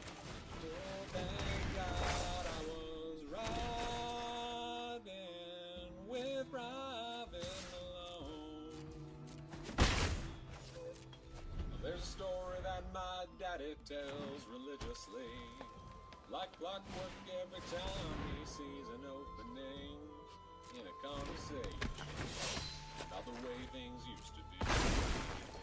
I just roll my eyes and make a beeline for the door, but I'd always end up starry-eyed, cross-legged on the floor, hanging on to every word. Man, the things I heard. Well, it was harder times and longer days, 5 miles to school uphill both ways. We were canes with raised and dirt floor poor, but that was back before the war. Yeah, your uncle and I made quite a pair, flying F-15s through the hostile air. He went down, but they missed me right there. He'd always stop right there and say, well, that's something to be proud of. That's a life you can hang your hat on. That's a chin held high if a tear falls down. Gut sucked in, chest stuck out like a small town flag a flying, or a newborn baby crying in the arms of the woman that you love. That's something to be proud of. The son graduating college, that was mama's dream. But I was on my way to anywhere else when I turned 18. 'Cause when you got a fast car, you think you got everything. Why quick those GTOs don't run on faith. And I ended up broken down in some town north of LA, working maximum hours for minimum wage. Well, I fell in love, next thing I know, the babies came, the car got slow. I sure do miss that old hot rod, but you sure save gas in them foreign jobs. Dad, I wonder if I ever let you down, if you're ashamed how I turned out. Well, he lowered his voice, and then he'd raise his brow. Son, let me tell you right now, that's something to be proud of. That's a life you can hang your hat on. You don't need to make a million. Just be thankful to be working. If you're doing what you're able, and putting food there on the table, and providing for the family that you love. That's something to be proud of. And if all you ever really do is the best you can, well, you did it, man. That's something to be proud of. That's a life you can hang your hat on. That's a chin held high if a tear falls down, gut sucked in, chest stuck out like a small town flag a flying, or a newborn baby crying in the arms of the woman that you love. That's something to be proud of. Yeah, that's something to be proud of. That's something to be proud of.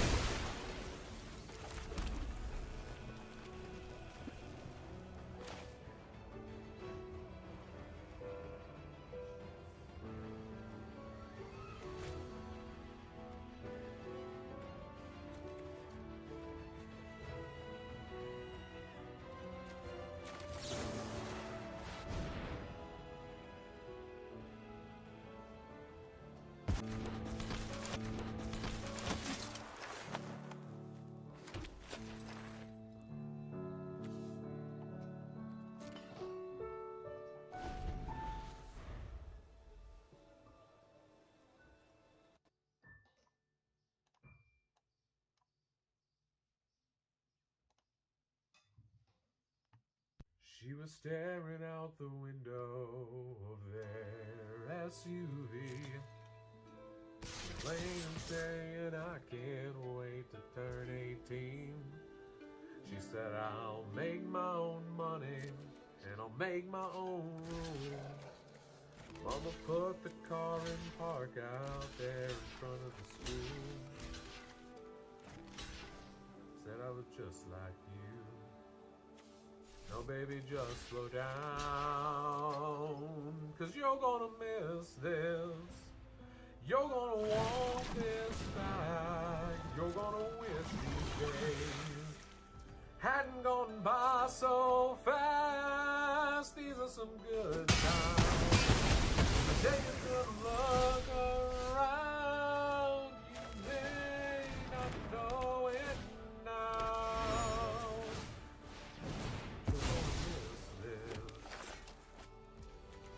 For she knows it, she's a brand new bride in her one-bedroom apartment when her daddy stops by. He tells her it's a nice place, he says it'll do for now. Starts talking about babies and buying a house. Daddy shakes his head. Says, baby, just slow down, or you're gonna miss this. You're gonna want this back. You're gonna wish these days hadn't gone by so fast. These are some good times. So take a good look around. You may not know it now, but you're gonna miss this. 5 years later, there's a plumber working on the water heater. Dogs barking, phones ringing. One kid's crying, one kid's screaming, and she keeps apologizing. He says they don't bother me. I've got 2 babies of my own. One's 36. One's 23. but you're gonna miss this. You're gonna want this back. You're gonna wish these days hadn't gone by so fast. These are some good times, so take a good look around. You may not know it now, but you're gonna miss it.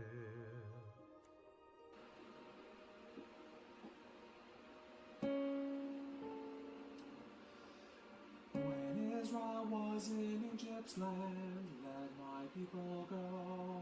Oppressed so hard they could not stand, let my people go. Go down, Moses, way down in Egypt land. Go down, Moses, let my people go. The Lord told Moses what to do, let my people go. To lead the Hebrew children through, let my people go. Go down, Moses, way down in Egypt's land. Tell old Pharaoh, let my people go. They journeyed on at his command, let my people go. And came at length to Canaan's land, let my people go. Go down, Moses, way down in Egypt land. Tell old Pharaoh, Eulalia. Oh, 101. Eulalia 101. let us all from bondage flee. Looks Let good. my people go. Let us all in Ooh, Christ be mulligans. free. Bronze and Let bronze. my people go. Go down, So for bronze up against the Moses, silver, they'll be running pretty hot. down in Egypt's land. Tell Pharaoh, my people Oh, hundreds of money. To be honest. Hello go. there. The Iraqios audience. Oh, okay.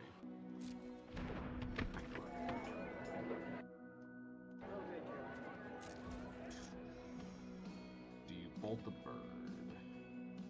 Yeah, that is the saying. Bolt the bird.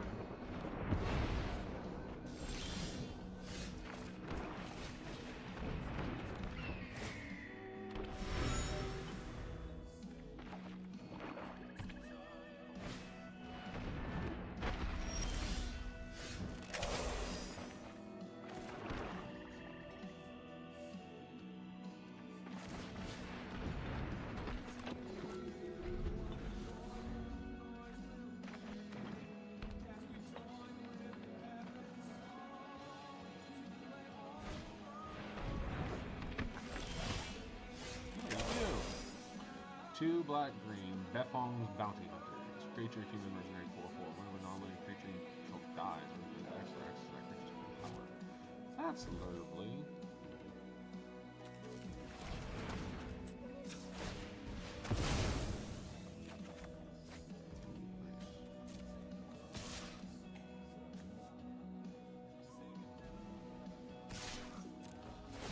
Offer trade.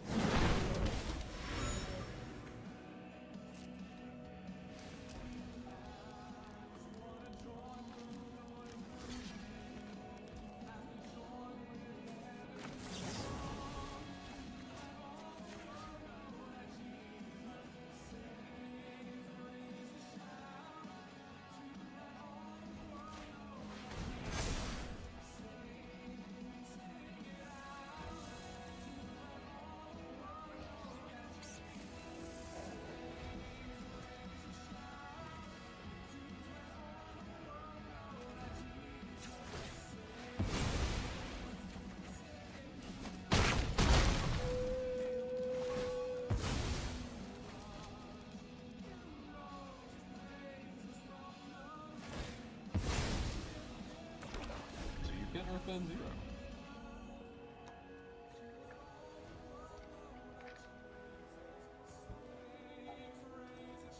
What you gonna do? What you gonna do?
a story that my daddy tells religiously. Like clockwork every time he sees an opening in a conversation about the way things used to be. I just roll my eyes and make a beeline for the door, but I'd always end up starry-eyed, cross-legged on the floor, hanging on to every word. And the things I heard. It was harder times and longer days, 5 miles to school, uphill both ways. We were kings with raised in dirt for poor. Of course, that was back before the war. Yeah, your uncle and I made quite a pair, flying F-15 to the hostile air.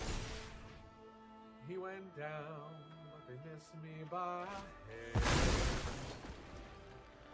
He'd always stop right there and say, that's something to be proud of. That's a life you can hang your hat on. That's a chin held high, a tear falls down, gut sucked in, chest stuck out like a small town flag flying, or a newborn baby crying in the arms of the woman that you love.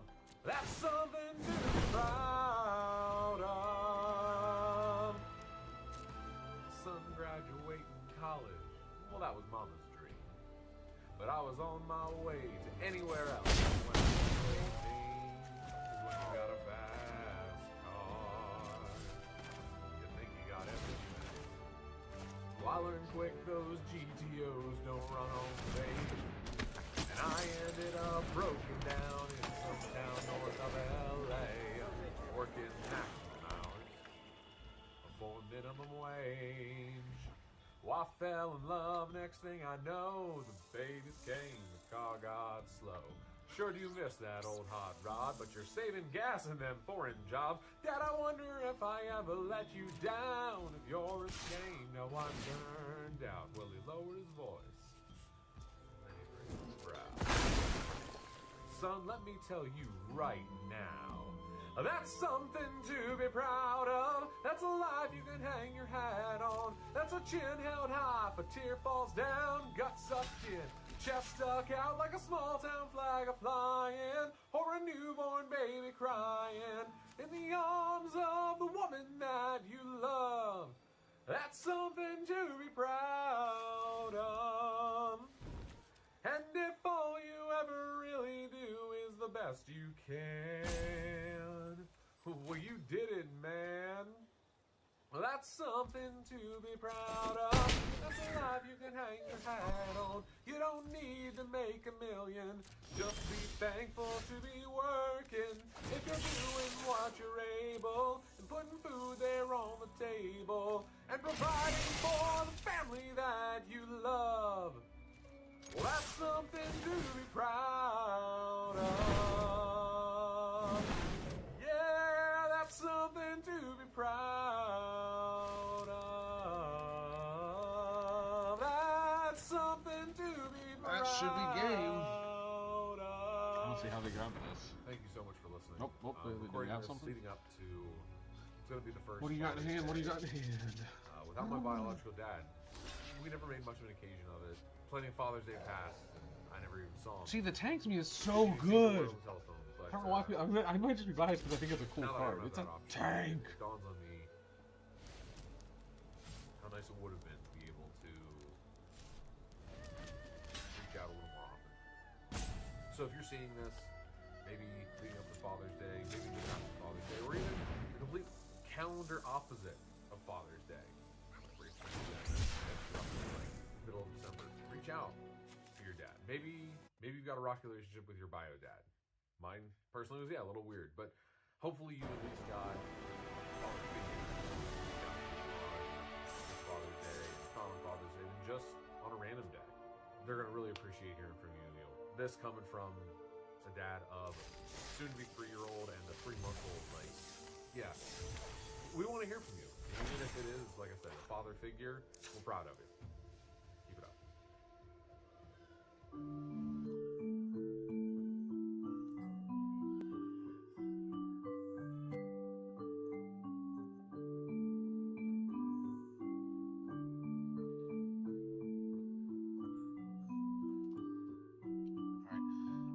apologize, viewers. I'm going to go stretch my legs a little bit and grab a snack. So if you want to take a peek here at my deck list, please use this opportunity to maybe grab a snack yourself, stretch your legs, all that jazz. I'm going to do.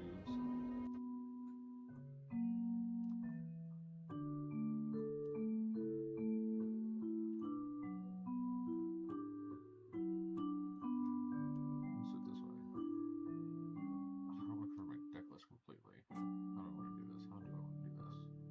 I'll do it that way.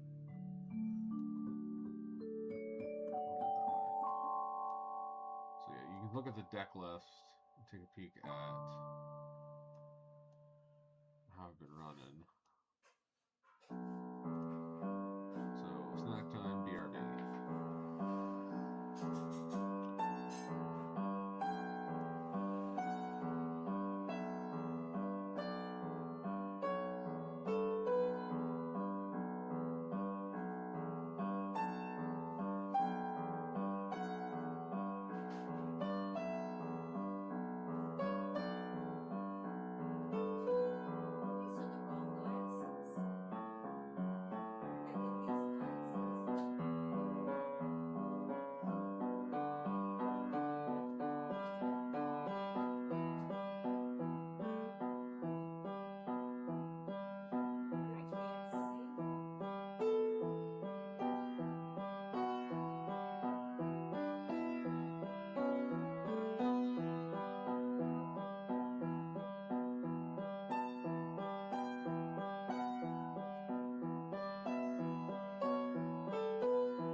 We are told in Scripture, in Luke 12, verse 6, that we can take confidence that our Lord above keeps an eye on us because he keeps the eyes and he maintains the life of something as small as the sparrow.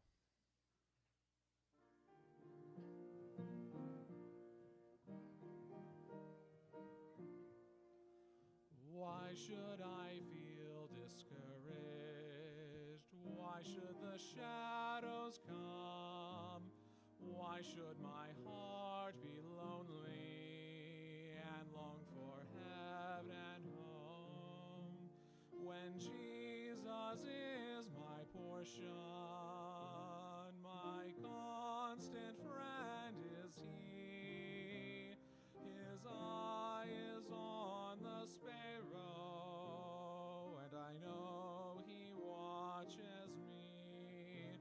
His eye is on the sparrow, and I know he watches me. I sing because I'm happy. I sing because I'm free. For his eye is on the sparrow, and I know he watches me. Let not your heart be troubled. His tender words I hear, and resting on his goodness, I lose my doubt and fear. Though by the path he leadeth, but one step I may see. His eye is on the sparrow, and I know he watches me. His eye is on the sparrow, and I know he watches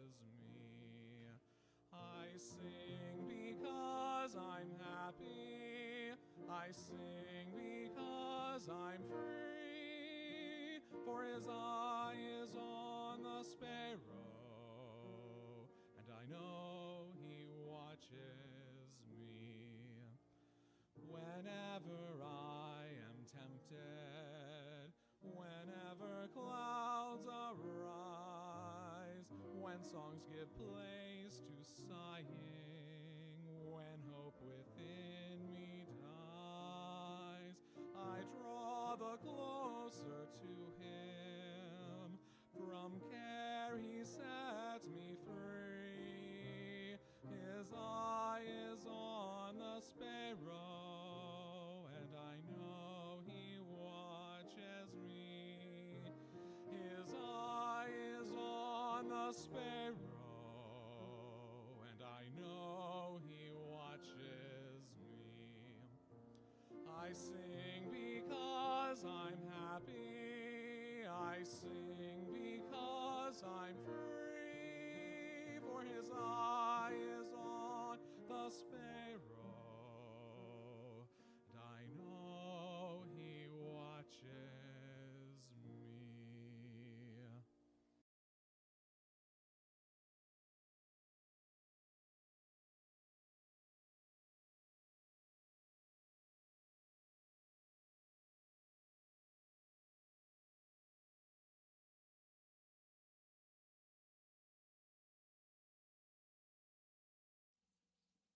I was just out of the service, thumbing through the classifieds, when it had that sad old Chevy somehow caught my eye. The lady didn't know the year or even if it ran, but I had that $1,000 in my hand. It was way back in the corner of this old ramshackle barn, with 30 years of dust and dirt on that green army tarp. When I pulled the cover off, it took away my breath. What she called a Chevy was a '66 Corvette, and I felt a little guilty as I counted out the bills. But what a thrill I got when I sat behind the wheel. I opened up the glove box, and that's when I found the note. The date was 1966, and this is what he wrote. He said, "My name is Private Andrew Malone. If you're reading this, then I didn't make it home. But for every dream that's shattered, another one comes true. This car was once a dream of mine, now it belongs to you. And though you may take her and make her your own, you'll always be riding with Private Malone." It didn't take me long at all, I had her running good, and I love to hear those horses thunder underneath her hood. Had her shining like a diamond, and I'd put the rag top down. All the pretty girls would stop and stare as I drove her through town. The buttons on the radio didn't seem to work quite right, but it picked up that oldie show, especially late at night. Sometimes I'd get the feeling if I turned my head real quick I'd see a soldier riding shotgun in the seat right next to me.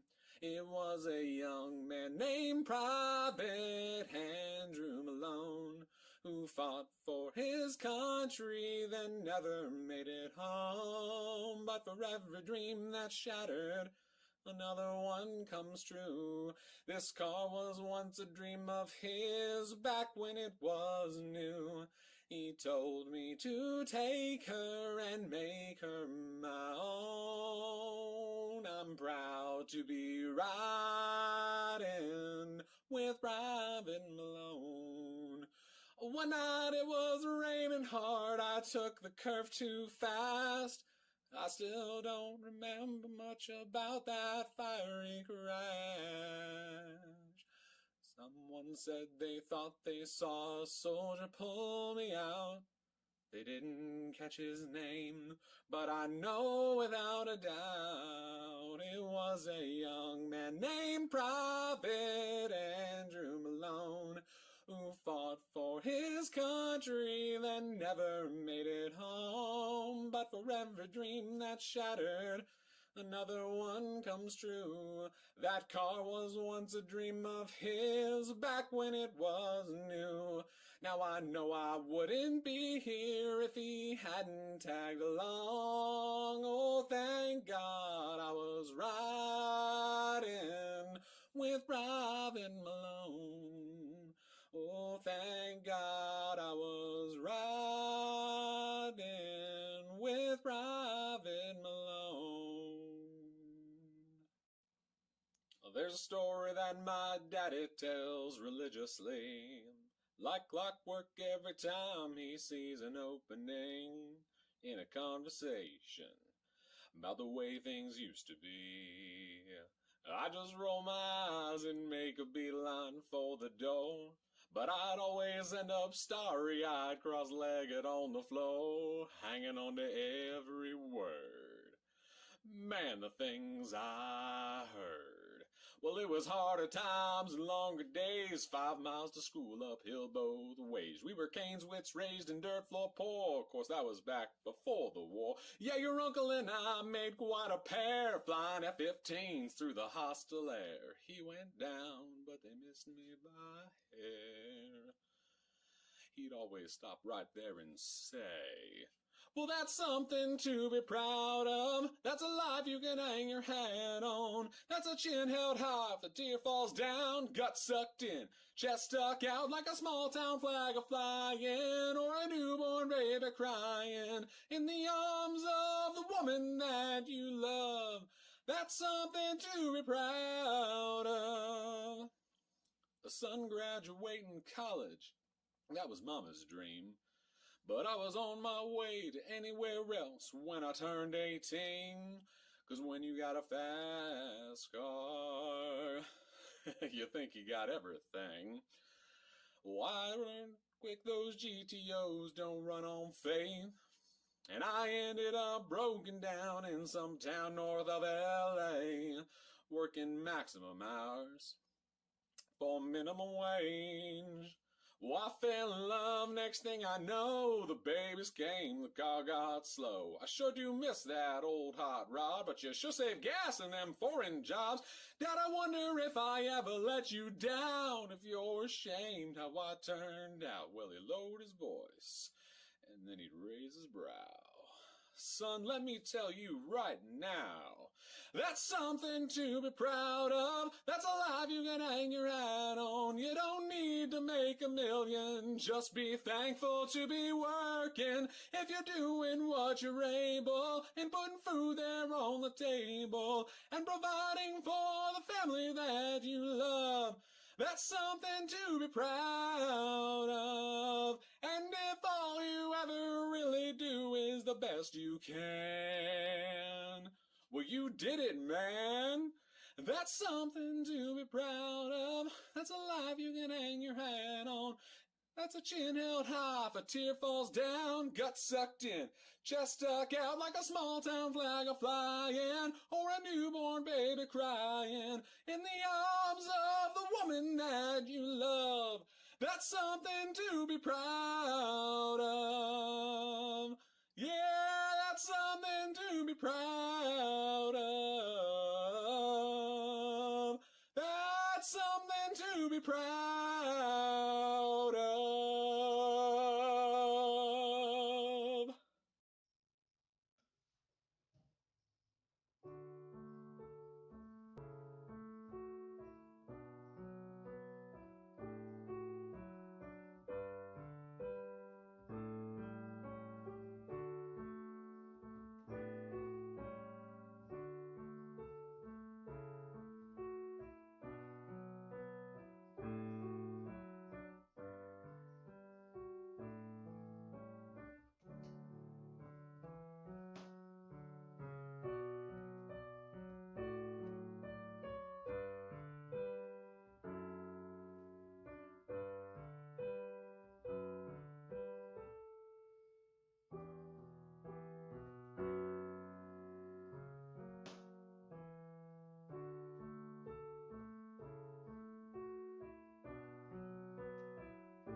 She was staring out the window of their SUV, complaining, saying, I can't wait to turn 18.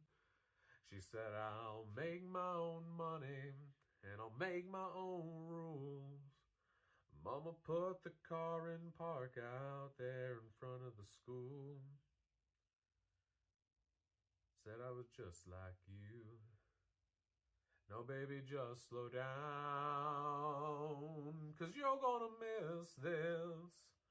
You're gonna want this back. You're gonna wish these days hadn't gone by so fast. These are some good times, so take a good look around.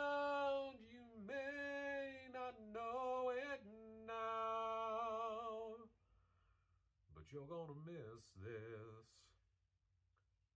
Before she knows it, she's a brand new bride in her one-bedroom apartment when her daddy stops by.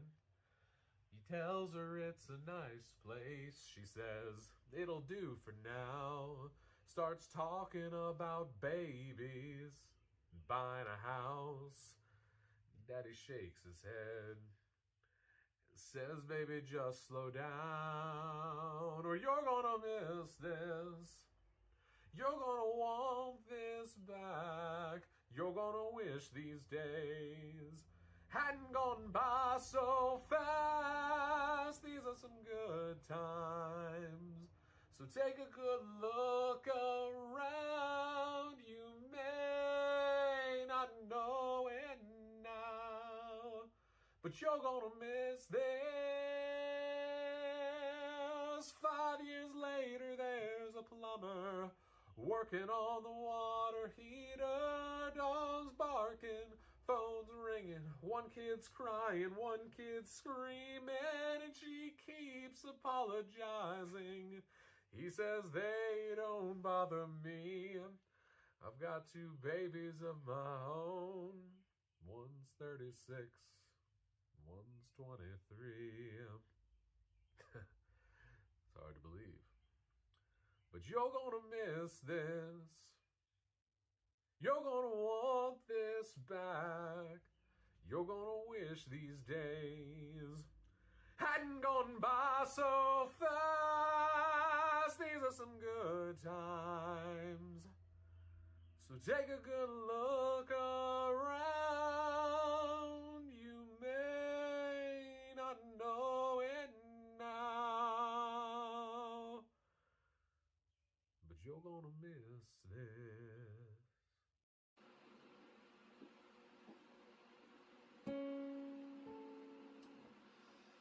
When Israel was in Egypt's land, let my people go. Oppressed so hard they could not stand, let my people go. Go down, Moses, way down in Egypt land. Go down, Moses, let my people go. The Lord told Moses what to do, let my people go. To lead the Hebrew children through, let my people go.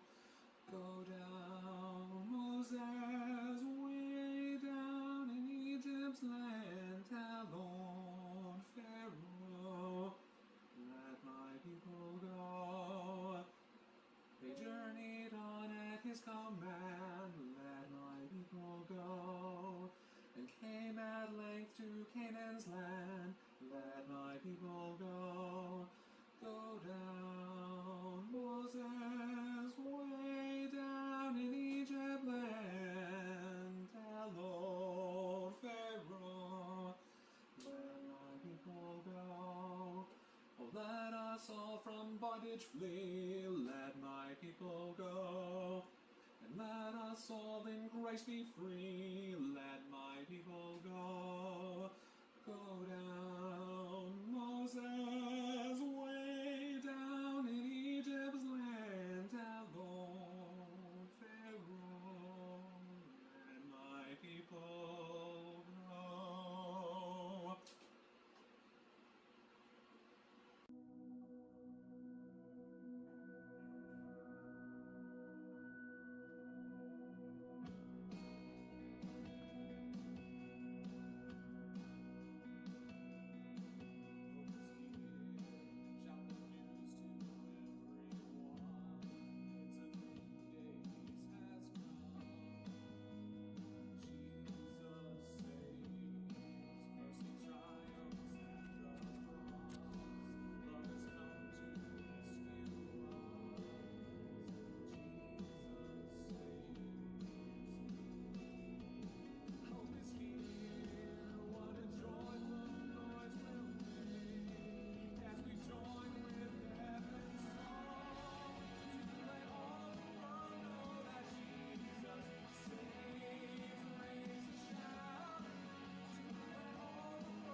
Okay, so technically no. Profit is at 5.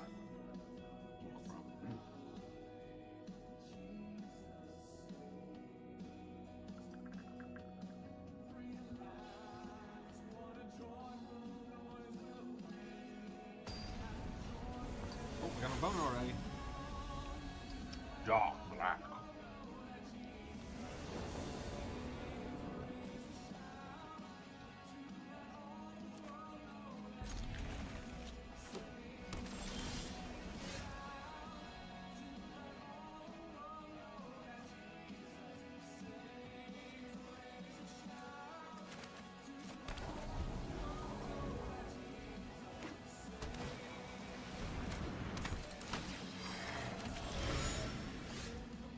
Oh, snap. I didn't know they didn't make black. Never mind, I have something.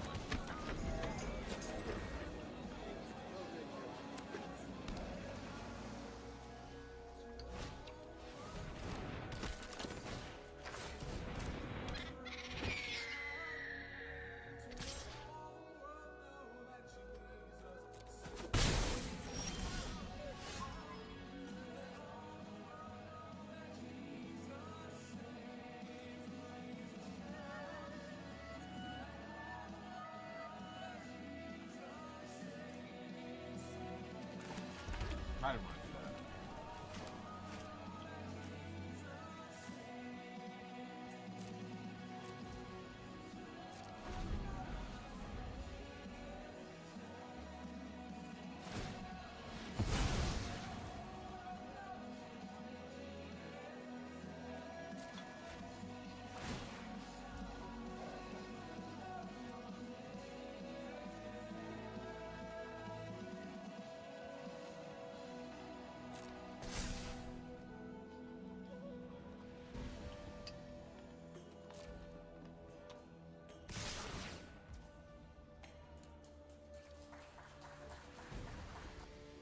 Well, there's a story that my daddy tells religiously. Like clockwork every time he sees an opening in a conversation about the way things used to be. I just roll my eyes and make a beeline for the door, but I'd always end up sorry-eyed, cross-legged on the floor, hanging on to every word. Man, the things I heard. It was harder times and longer days, 5 miles to school uphill both ways. We were kings with race and dirt floor balls. Of course, that was back before the war. Yeah, your uncle and I made quite a pair, flying F-15 to the hostile air. We went down, but they missed me by hair. We'd always stop right there and say, that's something to be proud of. That's a life you can hang your hat on. That's a chin held high, a tear falls down, gut sucked in, chest stuck out like a small town flag a-flying, or a newborn baby crying in the arms of a woman that you love. That's something to be proud of. Son graduating college. Well, that was fun. But I was on my way to anywhere else when I turned 18, is when you got a fast car. You think you got everything. I was quick, those GTOs don't run on faith, and I ended up broken down in some town north of LA, working maximum hours for minimum wage. Well, I fell in love, next thing you know, dang, car got slow. Sure you miss that old hot rod, but you're saving gas in them foreign jobs. Dad, I wonder if I ever let you down, if you're ashamed of what turned out. Well, he lowered his voice, and then he raised his brow. Son, let me tell you right now, that's something to be proud of. That's a life you can hang your hat on. That's a chin held high if a tear falls down, gut sucked in, chest stuck out like a small town flag a-flying, or a newborn baby crying in the arms of the woman that you love. That's something to be proud of. And if all you ever really knew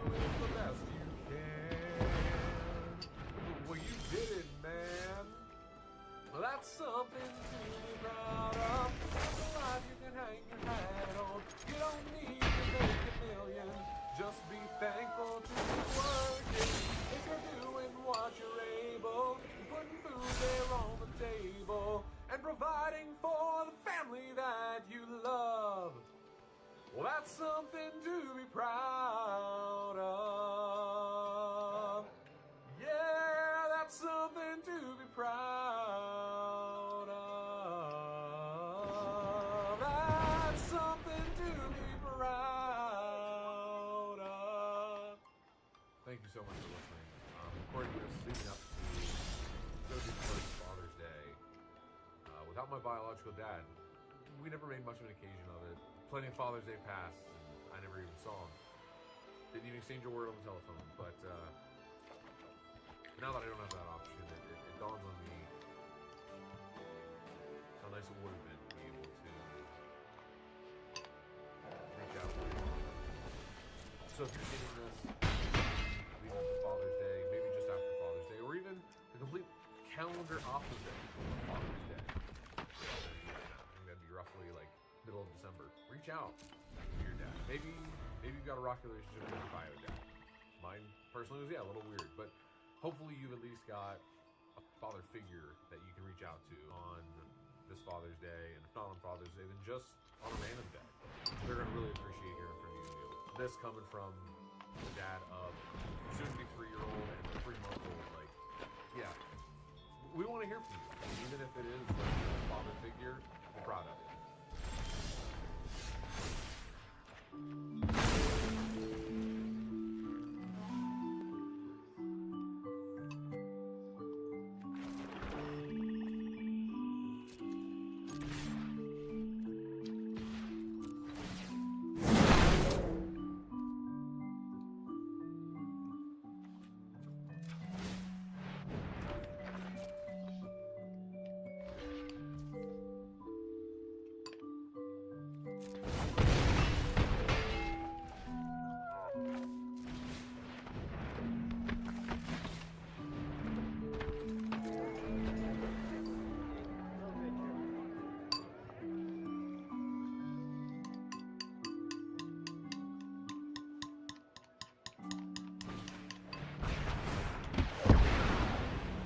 Oh, snap!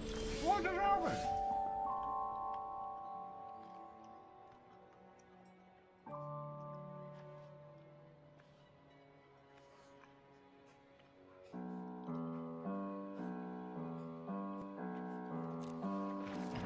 Wow.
of something as small as the sparrow.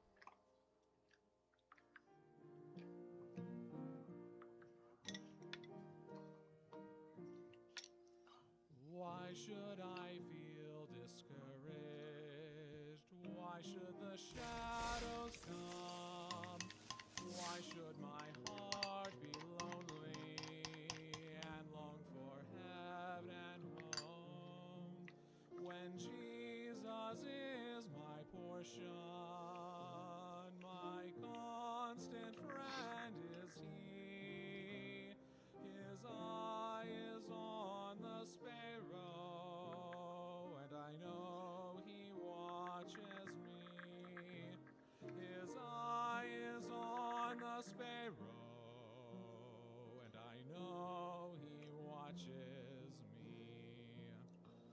I sing because I'm happy. I sing because I'm free. For his eye is on the sparrow, and I know he watches me.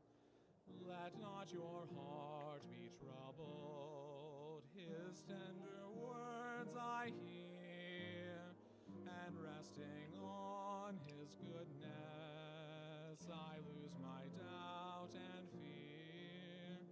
Though by the path he leadeth, but one step I may see. His eye is on the sparrow, and I know he watches me.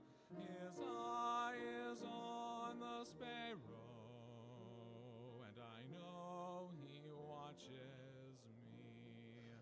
I sing because I'm happy. I sing because I'm free. For his eye is on the sparrow, and I know he watches me. Whenever I am tempted, whenever clouds arise, when songs give place to sighing, when hope within me dies, I draw the closer to him. From care he sets me free. His eye is on the sparrow, and I know he watches me. His eye is on the sparrow, and I know he watches me. I sing because I'm happy. I sing because I'm free. For his eye is on the sparrow, and I know he watches me.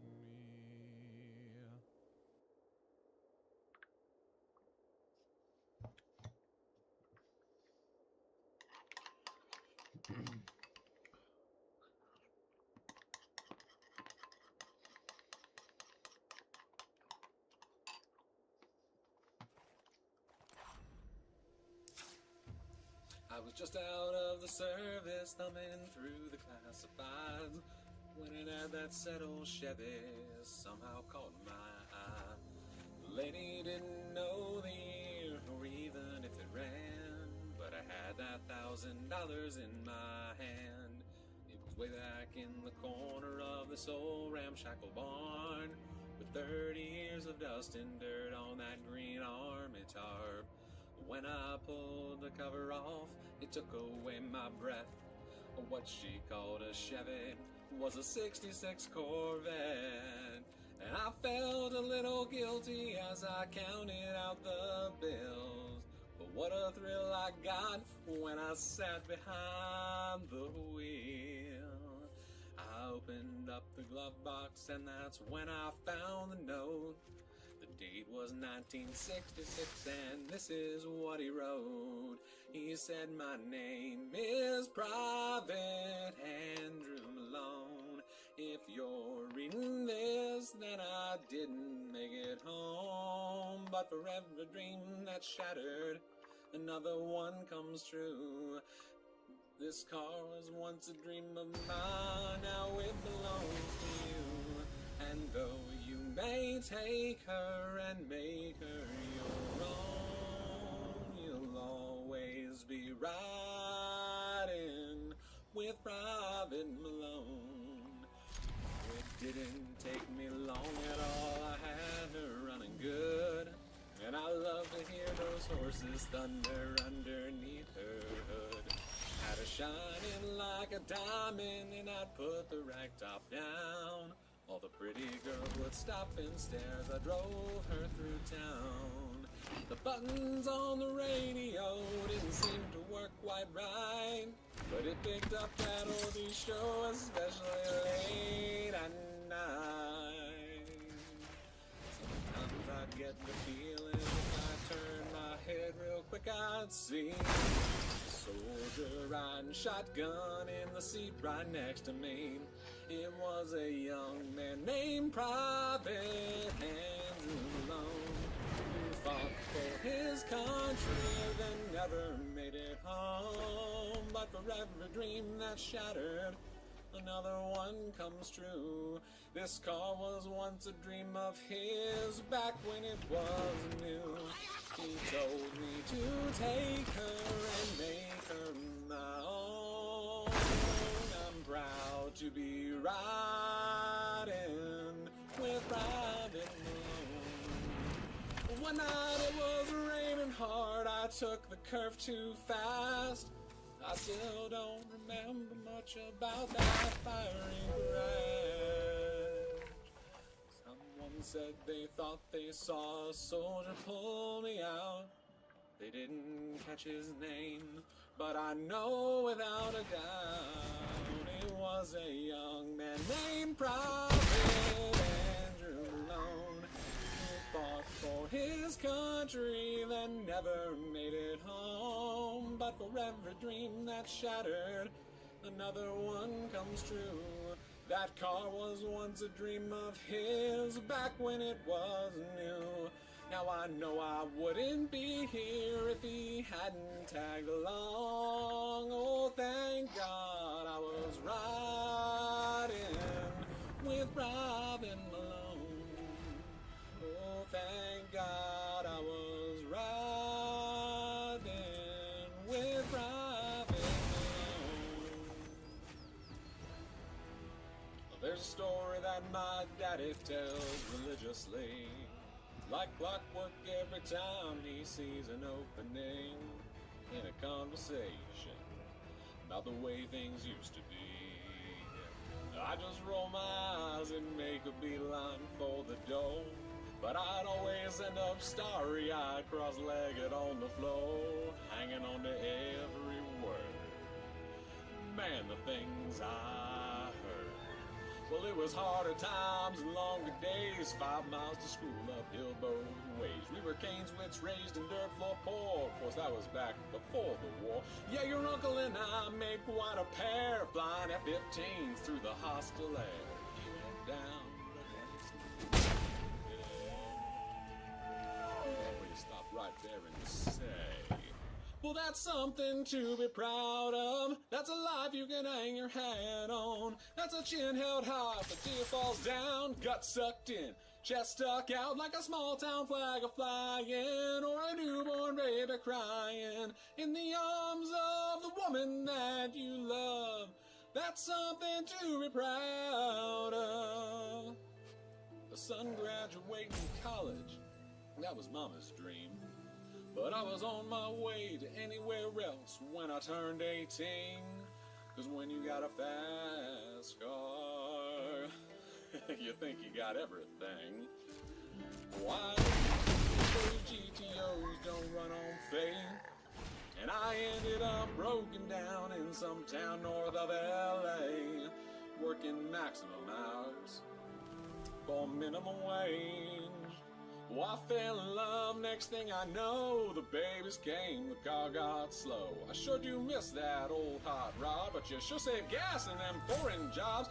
Dad, I wonder if I ever let you down, if you're ashamed how I turned out. Well, he lowered his voice, and he waved around. Son, let me tell you right now, that's something to be proud of. That's a life you can hang your hat on. You don't need to make a million. Just be thankful to be working. If you're doing what you're able and putting food there on the table and providing for the family that you love, that's something to be proud of. And if all you ever really do is the best you can, you did it, man.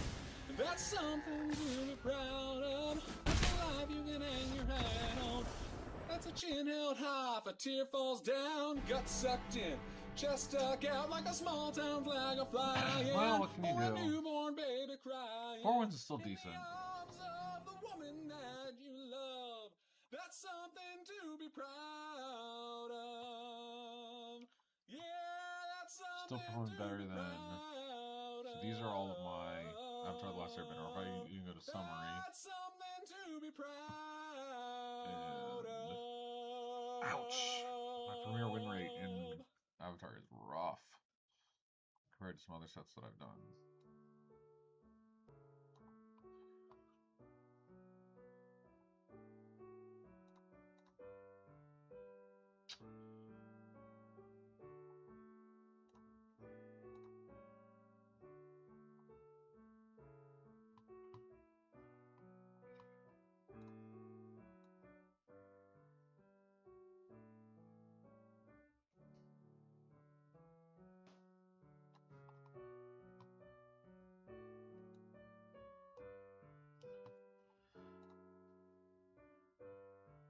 So like looking over here at some of my past sets that I've run.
So yeah, as you can see, Avatar: Last Airbender has not been a very good set for me. Any of the gray ones I haven't run at least 3 events, I think is what I did my cutoff for. Yeah, because here I ran 2 events of LCI and it's a grayed out. So the statistical relevance ish, um, I want to be able to clearly get. So like apparently, what was one? Was that no? That's not Brothers War. The set after Brothers War. Apparently, I did really good at, and I did 10 drafts of it. Sweet. Yeah. Brothers War I did okay in. Neon Dynasty I did good. Yeah, 10 drafts there. So just give a sense of like there what my history is like.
All right, but I've been live for almost 3 hours.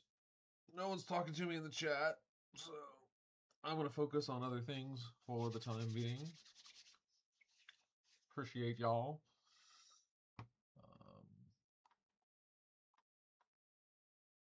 Hey, look at that. I am above 50% in every format on Arena that I've been tracking for limited. Sealed, traditional, premier, and quick draft. Nice. Nice, nice, nice.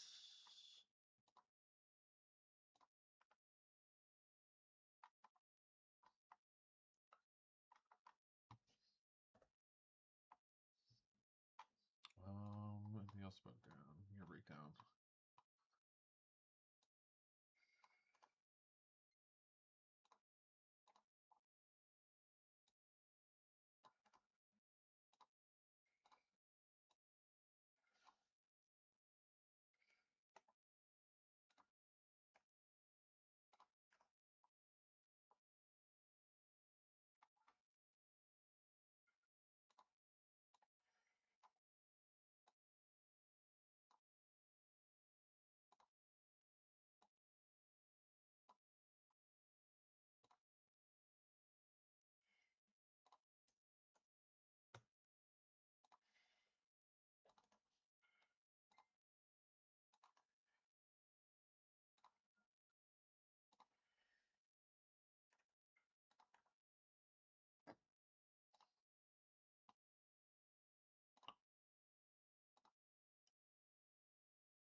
Jeez. My eyes.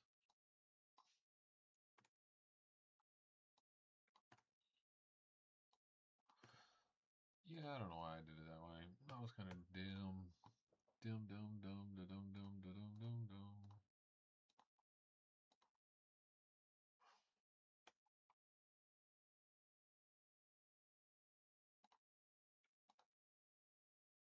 Ah. That's why I was like, why did this not work? That's a better.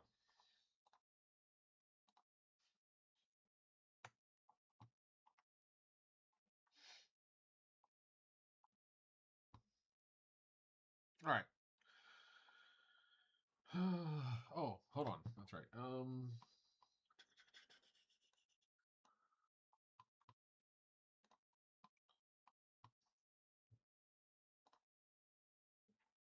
Oh yeah, that's a fun one.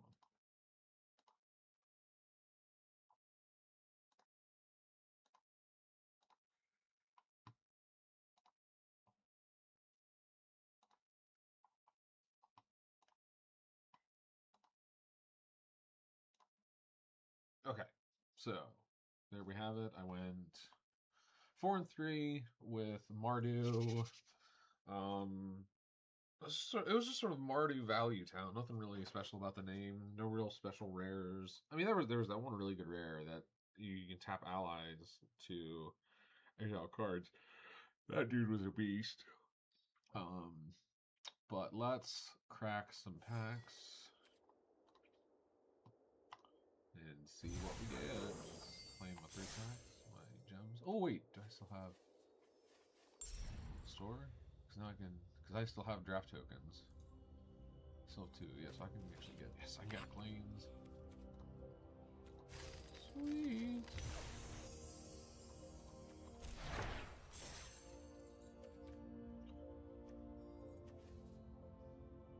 Yeah, I'm not really a big fan of that forest.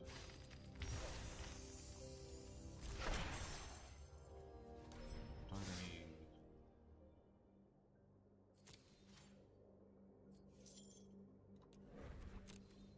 Nah, I wouldn't be able to get. Yep, can't get up to there. So, yep, I just don't have that forest. Oh well. Oh, not a problem.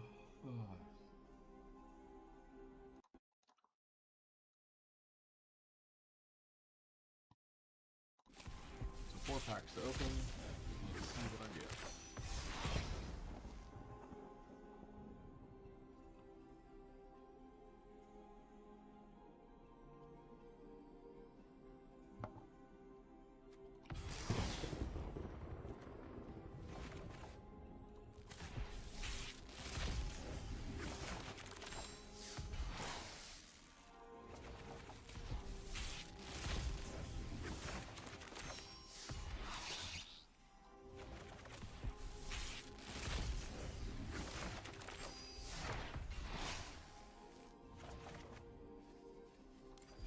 There you have it. That was the... you know what? Let's pivot. Let's run some Teshar. Teshar loop over on 1 or 2.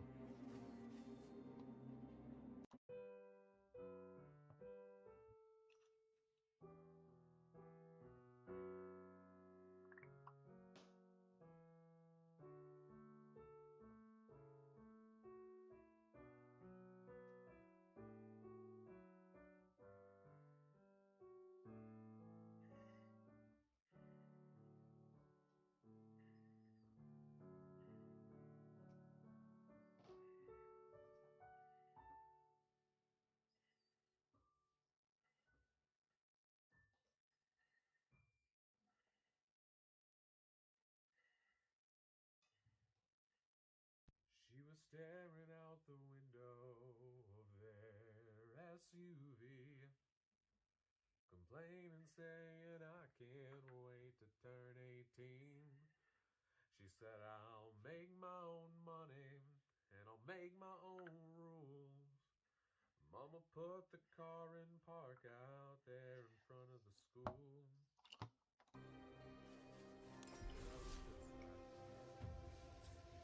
No, baby, just slow down, 'cause you're gonna miss this. you're gonna want this back. You're gonna wish these days hadn't gone by so fast. These are some good times, so take a good look around. You may not know it now, but you're gonna miss this. Before she knows it, she's a brand new bride in her one-bedroom apartment when her daddy stops by. He tells her it's a nice place. She says, it'll do for now. Starts talking about babies, buying a house. Daddy shakes his head. Says, baby, just slow down, or you're gonna miss this. You're gonna want this back. You're gonna wish these days hadn't gone by so fast. These are some good times, so take a good look around. You may not know it now. Alright, so here's the deck. But This is the Teshar, Ancestors Apostle, and hopefully we can get the infant comma to pop off, and it's a lot easier to describe that way. Working on the water, We're gonna run the ladder. barking, phones ringing, one kid's crying, one kid's screaming. He keeps apologizing. He says they don't bother me.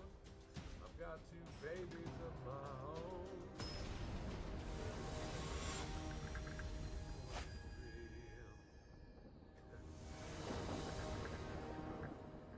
You're gonna miss this. You're gonna want this back.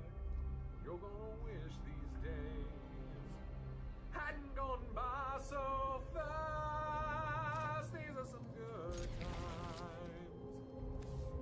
Take a good look around. You may not know it now.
That's a problem.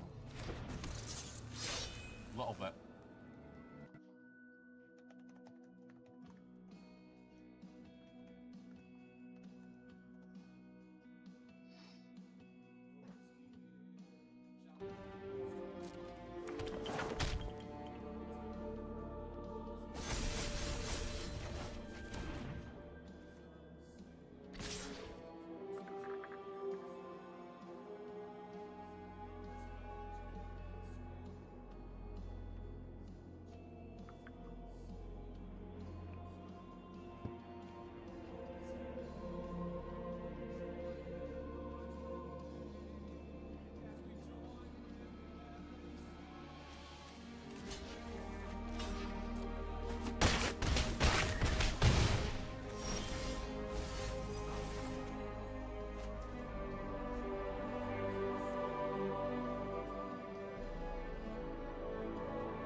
crying in the arms of the woman that you love.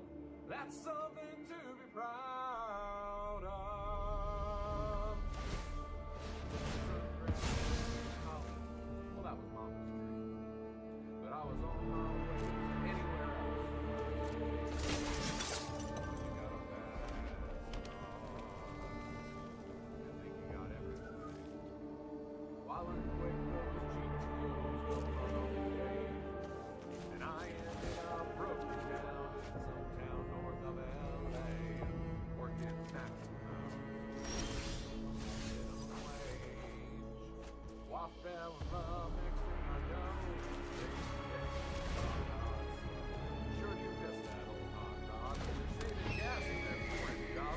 God, I wonder if I ever let you down. You're ashamed of my turned out.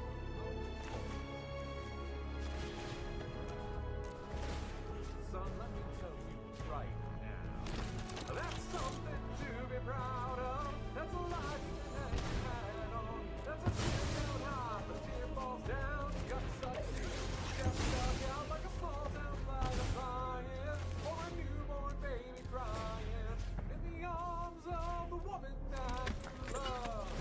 That's something to be proud of. And if all you ever do is the best you can, but when you did it, man, that's something to be proud of. That's a life you can hang your hat on. You don't need to make a million, just be thankful for what it is. If you're doing what you're able, putting food there on the table, and providing for the family that you love, well, that's something to be proud of. Yeah, that's something to be proud of. That's something to be proud of. Thank you for listening. I'm recording this leading up to Christmas first. And look at that. First run through was able to get the combo to pop off. Father's Day passed. I never even saw him. Didn't even exchange a word on the telephone. But now that I don't have that option, it dawns on me how nice it would have been to be able to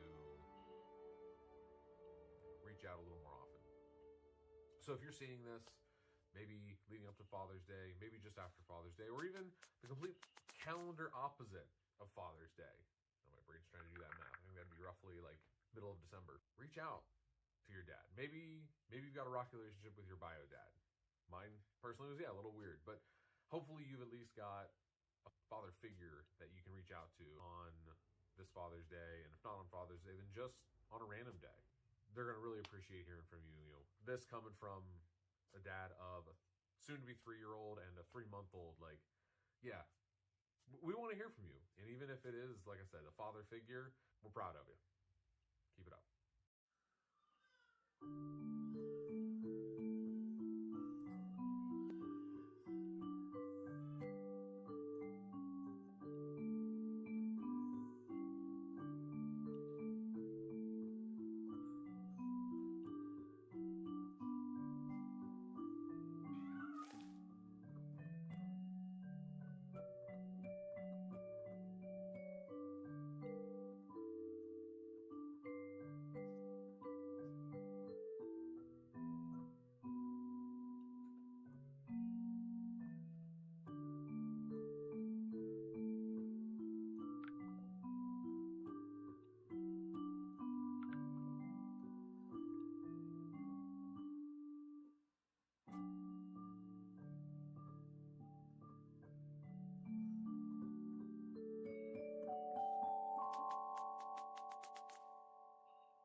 service, thumbing through the classifieds.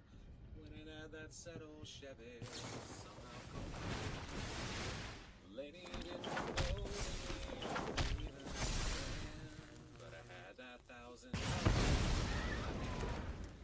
way back in the corner of this old barn. 30 years of dust and dirt on that green army tar. When I pulled the cover off, it took away my breath. What she called a Chevy was a '66 Corvette. And I felt a little guilty as I counted out the bills. But what a thrill I got when I sat behind the wheel. I opened up the glove box and the date was 1966 and this is what he wrote. He said, my name is Private Andrew Malone. If you're reading this, then I didn't make it home. But for every dream that shattered, this car was once a dream of mine. Now it belongs to you. And though you may take her and make her your own, you'll always be riding with Private Malone.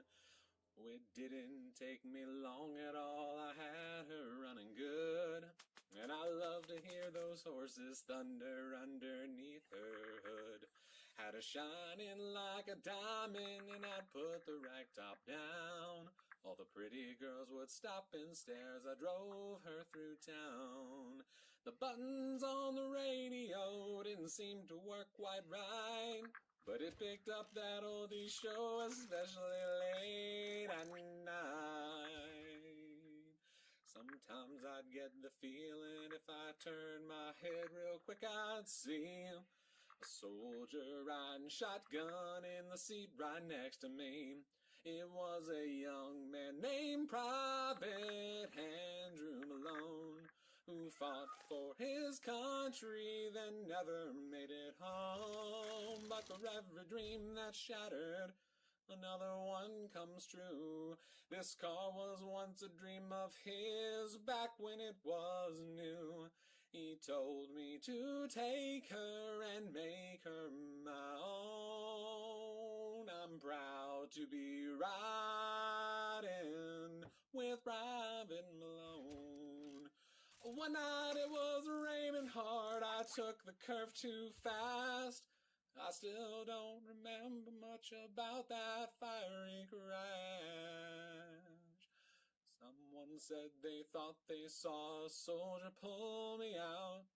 They didn't catch his name, but I know without a doubt it was a young man named Private Andrew Malone, who fought for his country, then never made it home. But for every dream that's shattered, another one comes true.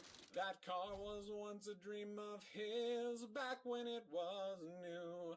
Now I know I wouldn't be here if he hadn't tagged along. Oh, thank God I was riding with Private Malone. Oh, thank God I was riding with Private Malone. There's a story that my daddy tells religiously, like clockwork every time he sees an opening in a conversation about the way things used to be.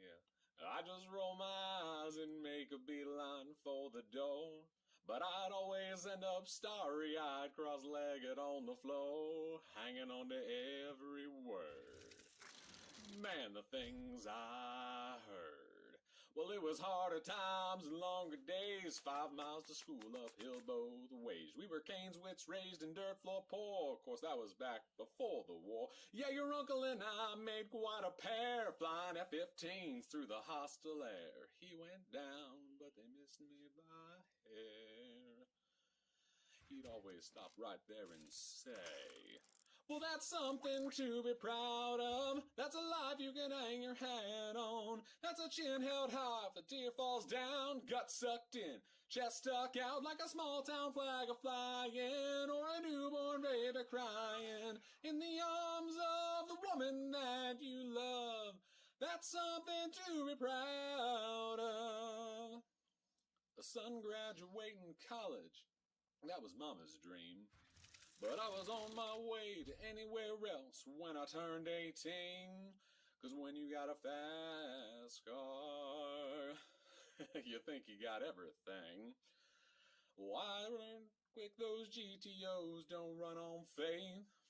And I ended up broken down in some town north of LA, working maximum hours for minimum wage. Well, I fell in love, next thing I know, the babies came, the car got slow. I sure do miss that old hot rod, but you sure save gas in them foreign jobs. Dad, I wonder if I ever let you down, if you're ashamed how I turned out. Well, he lowered his voice, and then he'd raise his brow. Son, let me tell you right now, that's something to be proud of. That's a life you can hang your hat on. You don't need to make a million. Just be thankful to be working. If you're doing what you're able and putting food there on the table and providing for the family that you love, that's something to be proud of. And if all you ever really do is the best you can, well, you did it, man. That's something to be proud of. That's a life you can hang your hat on. That's a chin held high if a tear falls down. Gut sucked in, chest stuck out like a small town flag a flying, or a newborn baby crying in the arms of the woman that you love. That's something to be proud of.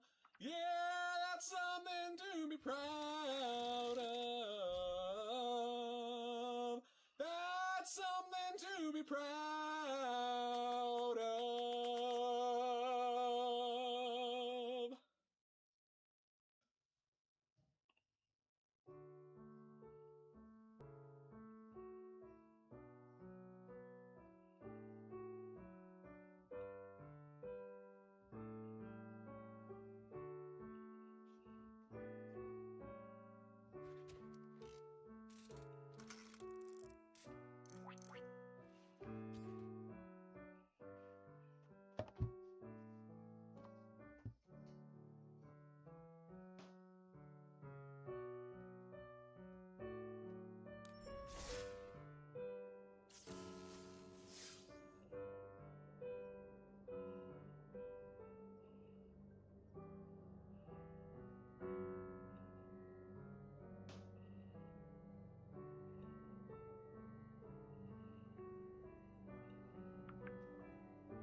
Make my own rules.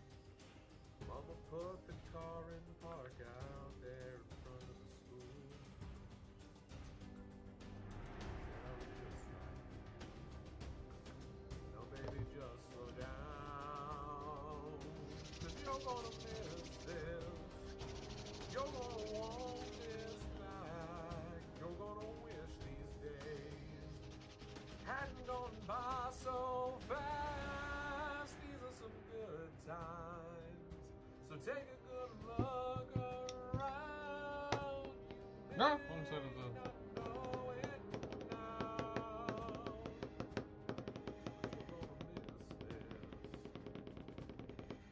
Before she knows it, she's a brand new bride.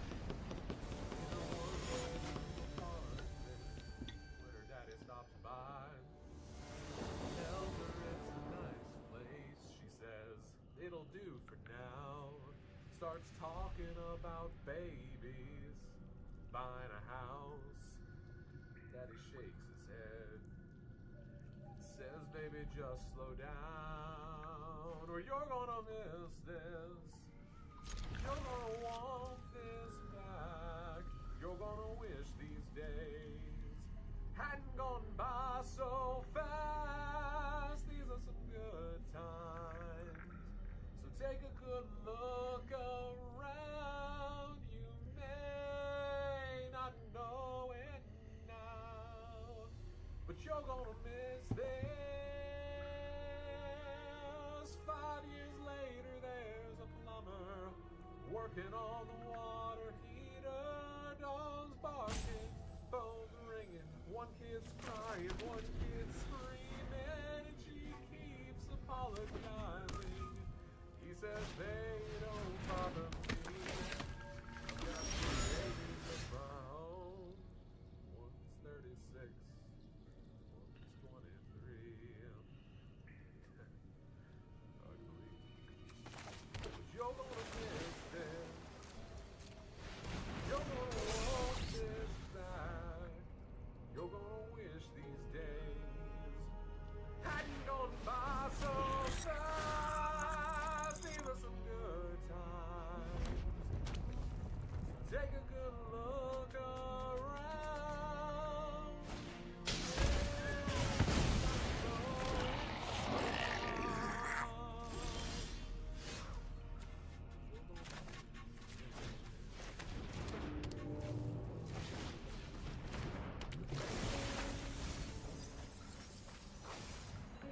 Israel was in Egypt's land, let my people go. Oppressed so hard they could not stand, let my people go. Go down, Moses, way down Egypt's land. Go down, Moses, let my people go. For Moses, what did you do? Hebrew children through, let my people go. Moses, way down in Egypt's land, tell on Pharaoh, let my people go. They journeyed on and just come back, let my people go. They came out of Canaan's land, let my people go. Go down, Moses, way down in Egypt land. Tell, oh, Pharaoh,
it tells religiously.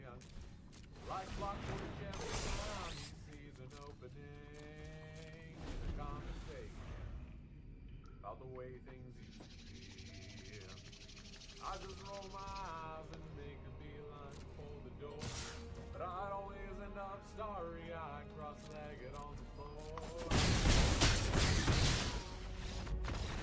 And things I heard, it was harder times and longer days, 5 miles to school uphill both ways. We were king switch raised in dirt floor poor, of course that was back before the war. Yeah, your uncle and I made quite a pair, flying F-15s through the hostile air. He went down, but they missed me by a hair. He'd always stop right there and say, that's something to be proud of. That's a life you can hang your hat on. That's a chin held high if a tear falls down, gut sucked in, chest stuck out like a small town flag a-flying, or a newborn baby crying in the arms of the woman that you love. That's something to be proud of. A son graduating college, well, that was mama's dream. But I was on my way to anywhere else when I turned 18. Cause when you got a fast car, you think you got everything. Well, I learned quick those GTOs don't run on faith. And I ended up broken down in some town north of LA, working maximum hours for minimum wage. Well, I fell in love, next thing I know, the babies came, the car got slow. Sure do you miss that old hot rod, but you're saving gas in them foreign jobs. Dad, I wonder if I ever let you down, if you're ashamed how I turned out. Well, he lowered his voice, and then he raised his brow. Son, let me tell you right now, that's something to be proud of. That's a life you can hang your hat on. That's a chin held high if a tear falls down, gut sucked in, chest stuck out like a small town flag a-flying, or a newborn baby crying in the arms of the woman that you love. That's something to be proud of. And if all you ever really do is the best you can, well, you did it, man. That's something to be proud of. That's a life you can hang your hat on. You don't need to make a million. Just be thankful to be working. If you're doing what you're able and putting food there on the table and providing for the family that you love, well, that's something to be proud of. Yeah, that's something to be proud of. That's something to be proud of. Thank you so much for listening. I'm recording this leading up to what's going to be the first Father's Day without my biological dad. We never made much of an occasion of it. Plenty of Father's Day passed, and I never even saw him. Didn't even exchange a word on the telephone. But now that I don't have that option, it dawns on me how nice it would have been to be able to reach out a little more often. So if you're seeing this, maybe leading up to Father's Day, maybe just after Father's Day, or even the complete calendar opposite of Father's Day. Oh, my brain's trying to do that math. I think that'd be roughly like middle of December. Reach out to your dad. Maybe you've got a rocky relationship with your bio dad.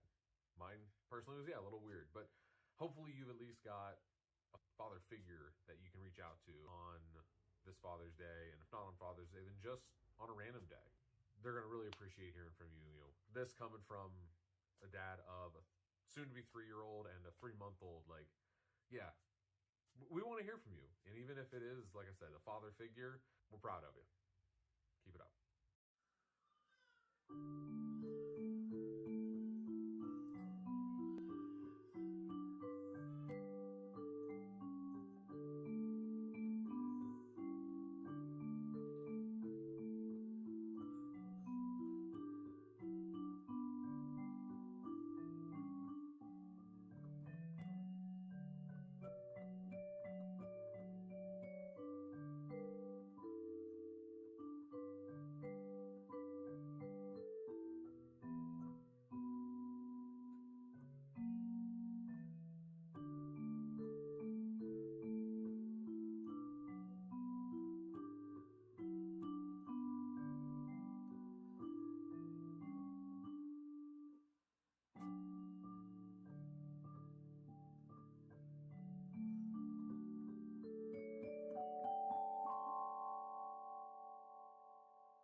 are told in Scripture, in Luke 12, verse 6, that we can take confidence that our Lord above keeps an eye on us because he keeps the eyes and he maintains the life of something as small as the sparrow.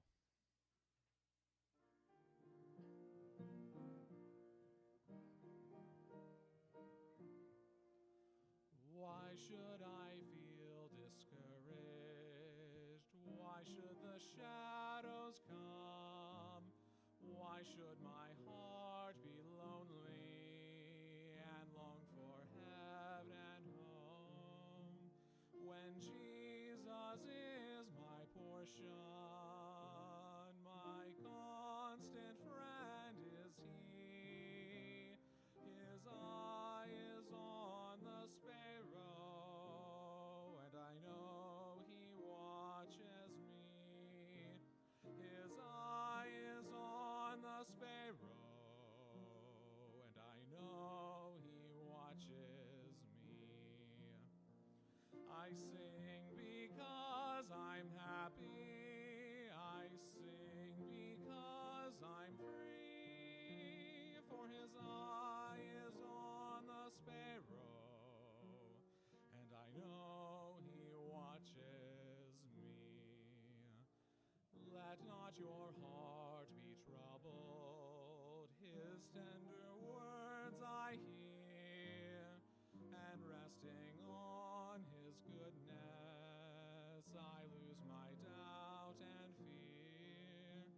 Though by the path he leadeth, but one step I may see. His eye is on the sparrow, and I know he watches me. His eye is on the sparrow, and I know he watches me. I sing because I'm happy. I sing because I'm free. For his eye is on the sparrow, and I know he watches me. Whenever I am tempted, whenever clouds arise, when songs give place to sighing, when hope within me dies, I draw the closer to him. From care he sets me free. His eye is on the sparrow, and I know he watches me. His eye is on the sparrow, and I know he watches me. I sing because I'm happy. I sing because I'm free. For his eye is on the sparrow, and I know he watches me.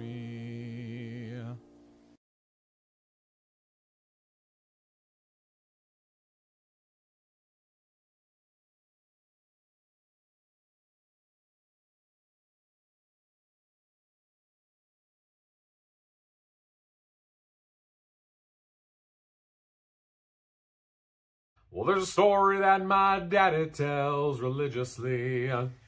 Like clockwork every time he sees an opening in a conversation about the way things used to be.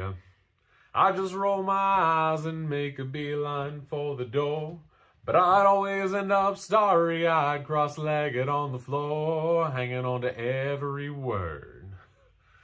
Man, the things I heard. It was harder times and longer days, 5 miles to school uphill both ways. We were king switch raised in dirt floor poor, of course that was back before the war. Yeah, your uncle and I made quite a pair, flying F-15s through the hostile air. He went down, but they missed me by a hair. He'd always stop right there and say, That's something to be proud of. That's a life you can hang your hat on. That's a chin held high if a tear falls down. Gut sucked in, chest stuck out like a small town flag a-flying, or a newborn baby crying in the arms of the woman that you love. That's something to be proud of. A son graduating college, well, that was mama's dream. But I was on my way to anywhere else when I turned 18. 'Cause when you got a fast car, you think you got everything. Well, I learned quick those GTOs don't run on faith. And I ended up broken down in some town north of LA, working maximum hours for minimum wage. Well, I fell in love, next thing I know, the babies came, the car got slow. Sure do miss that old hot rod, but you're saving gas in them foreign jobs. Dad, I wonder if I ever let you down, if you're ashamed how I turned out. Well, he lowered his voice, and then he'd raise his brow. Son, let me tell you right now, that's something to be proud of. That's a life you can hang your hat on. That's a chin held high if a tear falls down. Gut sucked in, chest stuck out like a small town flag a-flying, or a newborn baby crying in the arms of the woman that you love. That's something to be proud of. And if all you ever really do is the best you can, well, you did it, man. That's something to be proud of. That's a life you can hang your hat on. You don't need to make a million. Just be thankful to be working. If you're doing what you're able and putting food there on the table and providing for the family that you love.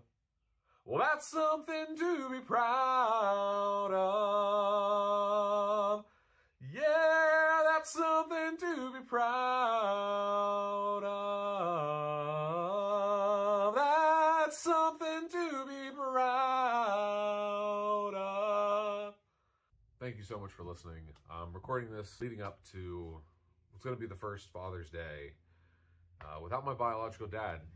We never made much of an occasion of it. Plenty of Father's Day passed, and I never even saw him. Didn't even exchange a word on the telephone. But now that I don't have that option, it dawns on me how nice it would have been to be able to reach out a little more often. So if you're seeing this, maybe leading up to Father's Day, maybe just after Father's Day, or even the complete calendar opposite of Father's Day. Oh, my brain's trying to do that math. I think that'd be roughly like middle of December. Reach out to your dad. Maybe you've got a rocky relationship with your bio dad. Mine personally was a little weird, but hopefully you've at least got a father figure that you can reach out to on this Father's Day, and if not on Father's Day, then just on a random day. They're gonna really appreciate hearing from you. This coming from a dad of a soon-to-be 3-year-old and a 3-month-old. Like, yeah, we want to hear from you, and even if it is, like I said, a father figure, we're proud of you. Keep it up.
All right, I am back, and I think what I'm going to do here is, so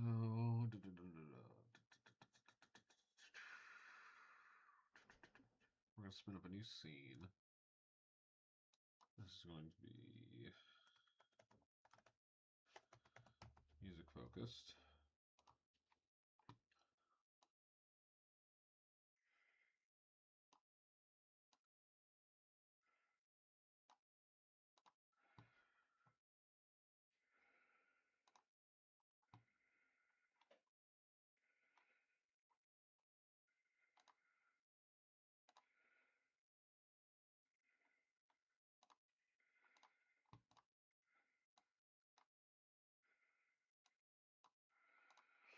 So put my face up there, and then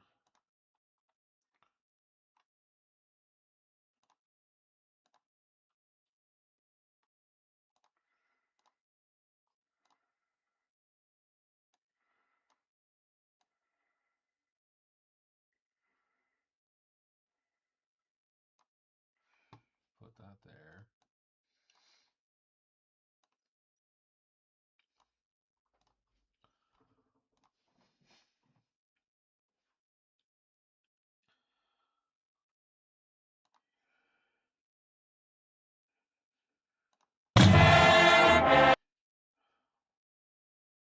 Oh, wow, my ears hurt. That was loud. Let's take this down to like a 21. Okay, cool. Ow. Yeah, that was a lot. All right.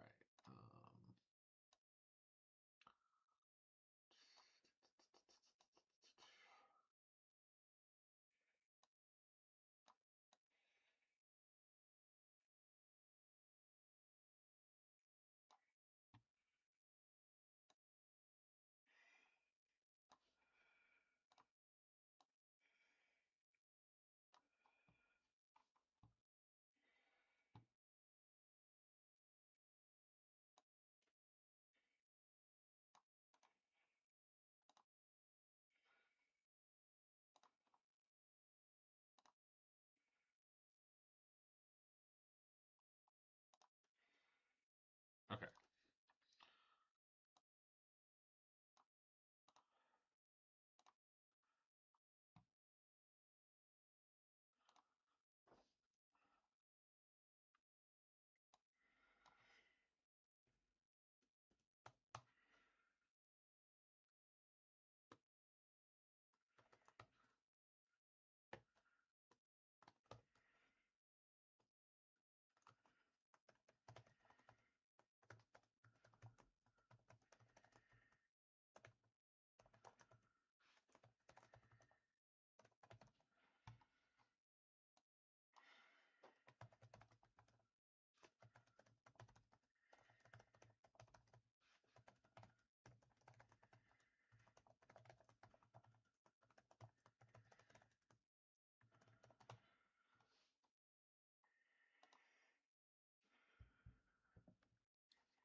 Okay, so there's that. And then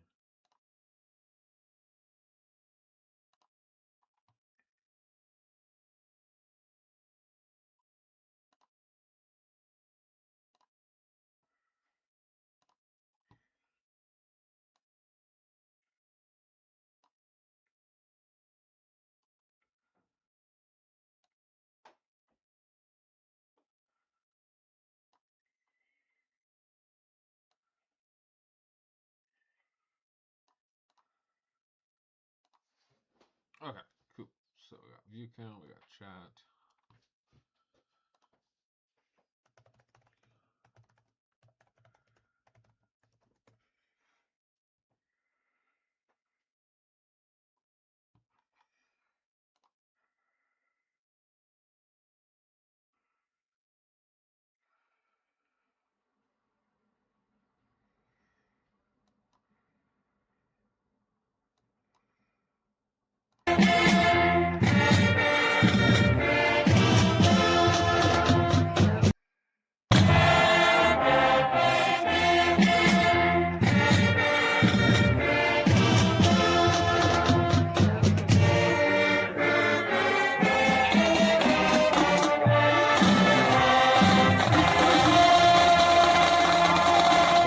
My name is Alex Ungst, CHS class of 2019. Um, Today's recording is January 12th, 2026, and I'm here. We're here recording in both of our respective homes. And if you don't mind introducing yourself here, I'll let you do the honors. Sure. So my name is Jackson Brumbaugh, class of. So the audio still unfortunately came through a tad hollow, at least on my end. It sounds like on Alex's end, it came through pretty nicely. So I don't know what we can do. I'm getting washed out a little bit. Actually, did it really change anything at all? Oh yeah, wow, yeah. That's way too much light, way too close. So my end sounds hollow. It is what it is. And what is the total here? Came out to, oh wow, we talked for a lot. 2012 out of Central High School there in Martinsburg. I was a member of the drumline all 4 years in high school. Played the quad tenor drums. So happy to be here and eager to share some of my experiences with the Central High Marching Band. You mentioned, staying all 4 years as part of the marching band. So, like, how did you really get involved? Like, how did you find out about about the marching band? Sure. So when I was going through elementary school, so in fourth grade, Mr. Delosier was the middle school band director, and he offered lessons through the school for any students who were interested, assuming that the parents could get access to instruments for the students to learn on. And I immediately knew that I wanted to learn how to play the drums. So my mom was able to get me a snare drum, and I would have, I think it was once per week, lessons with Mr. Delosier. I was the only student through the Martinsburg Elementary building. At the time, Spring Coast School District had 3 elementary schools that then funneled to a shared middle school and high school. So I did, one-on-one drumming lessons with Mr. Delosier all of 4th grade year, all of 5th grade year, and then went into concert band in middle school, again under the direction of Mr. Delosier. And I believe once each Memorial Day parade, the middle school band was permitted to play with the high school marching band to kind of get you a small taste of what marching in a parade was like. Admittedly, I'm not much of a parade marcher. Parades are not really my fancy, but just the opportunity to play. It was kind of like old Civil War style. Like we had the strap to just clipped to like a concert snare. Like it was not even a good marching snare at all. But it was just a taste of what marching band was like. And I can remember being, and I believe 7th grade, the tail end of my 7th grade year, because Memorial Day is towards the end of the school year. Mr. Rainey, who was the director of the high school band and marching band at the time, he was letting me and some of my other classmates in the marching in. Oh, that was a nice little touch there. I was not expecting Alex to do that with the editing process there, where he got a nice little overlay of, and that was definitely, that was the Dustin Rainey that I know of, that I got to know pretty well through my time with the CHS band. The middle school band. So some of the other drummers that, hey, we're maybe going to try to pull 8th graders up to the high school marching band next year if you guys would be interested. The drum line could really use some help. So my year was really strong when it came to drummers. There was me. There was, who all did we have? There was Levi and AJ, Mike, and Jeremy. So we were a really strong group of drummers coming through the class of 2012. And so it ultimately never happened where we weren't able to pull the 8th graders up into the marching band. I've heard that since they do have where middle schoolers can play in the high school marching band, which I think is a really great opportunity. At least I hope that is what I've heard that's accurate. Well, I was like I believe my sophomore junior year they changed that. Gotcha. And so here we are in 2026. I'm hoping the 2025 marching band season is over, but now we're kind of looking forward to the next marching band season in 2026 for the 2026-2027 school year. Hopefully that will continue in 8th graders, or I don't even know if 7th graders, just because it increases the size of the band. And as with anything, when it comes to band, the more players tends to be better quality, just because you can have people that can pick up the slack and whatnot. But then, so when I entered ninth grade and was finally in Central High, I immediately signed up for the marching band, knew that I wanted to play the drums, and it just so happened that as I was entering marching band for the high school, the previous quad player had graduated. Her name was Megan. Megan actually went on to be our percussion instructor my freshman year. She went on to get her music educator's degree. I don't know. I think she's teaching somewhere. I don't know where. Um, but I took over her spot as the solo quad player because when I was in marching band all 4 years, it was a solo quad position. From seeing some of the band this past year, I've noticed that there are 2 quad drummers. So that's kind of cool to see that now the drum line is getting so big that they actually have two quad players. So that's how I first got involved with the marching band, was just introduced to me via the Memorial Day parade, and then once I entered high school, was able to become a member of the drum line myself. Was there anything um about the director, about Mr. Rainey, that kind of alerted you? Did you have any experience with Mr. Rainey, like before joining marching band, or was it some? Did you have any sort of impression? So my first impression of Mr. Rainey, and I'm pretty sure it was him. It might have been somebody else, but I think it was possibly his first year, was my 6th grade year, maybe. So I'm trying to think what year that would have been. So I would have finished 6th grade in 2006. So that would have been 2005 when I started middle school in the Spring Cove School District. And Mr. Delosier had wanted to test whether I could handle playing the timpani drums, the kettle drums, for a concert band piece. And I can remember what I'm pretty sure was Mr. Rainey, very wet behind the ears as like a fresh music teacher, director, kind of giving me a quick rundown of what the timpani drums were like, because at that point I'd only ever played snare, when we were doing lessons in 4th and 5th grade. So I'm pretty sure that was my first interaction with Mr. Rainey, where he was showing me, okay, you have the pedal here, which will change the pitch of the drum, so you can make the drum sound higher, you can make the drum sound lower, and then you have this special mallet that's like, a giant cotton ball at the end of it. Not a giant cotton ball, but a medium-sized cotton ball for anybody who's played timpani drums or seen timpani drums be played. And then he was showing me how when you hit the drum, you kind of want to hit it like on a snare drum. You don't want to hit it too close to the center; it'll be a dead sound. You don't want to hit it too close to the rim because it won't be loud enough. So you want to find that Goldilocks middle zone of not too close to the center, not too close to the edge.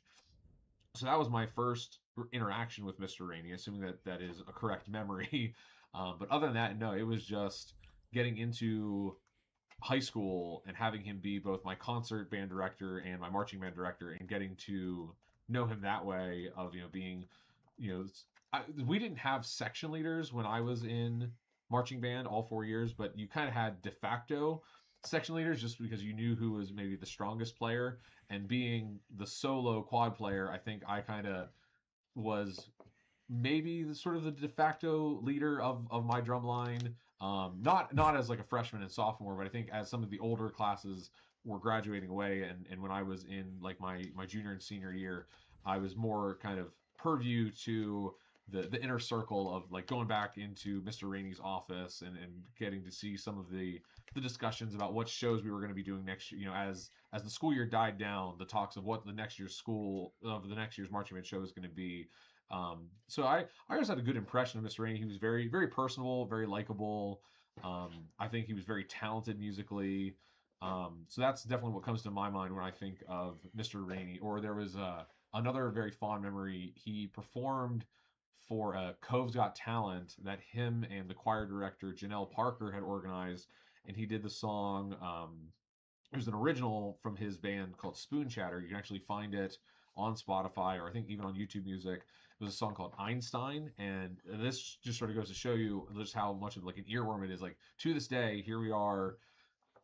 Let's say I heard that maybe when I was 15 or 16 years old, and I'm 32 now. So I'm gonna just real quick grab that song, drop it in the comments below. Einstein. Yep, there it is. Share, copy.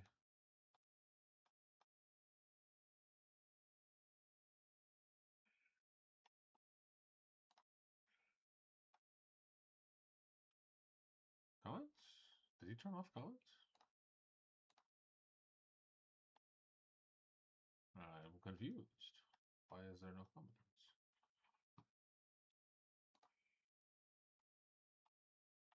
Oh, here they are. Okay.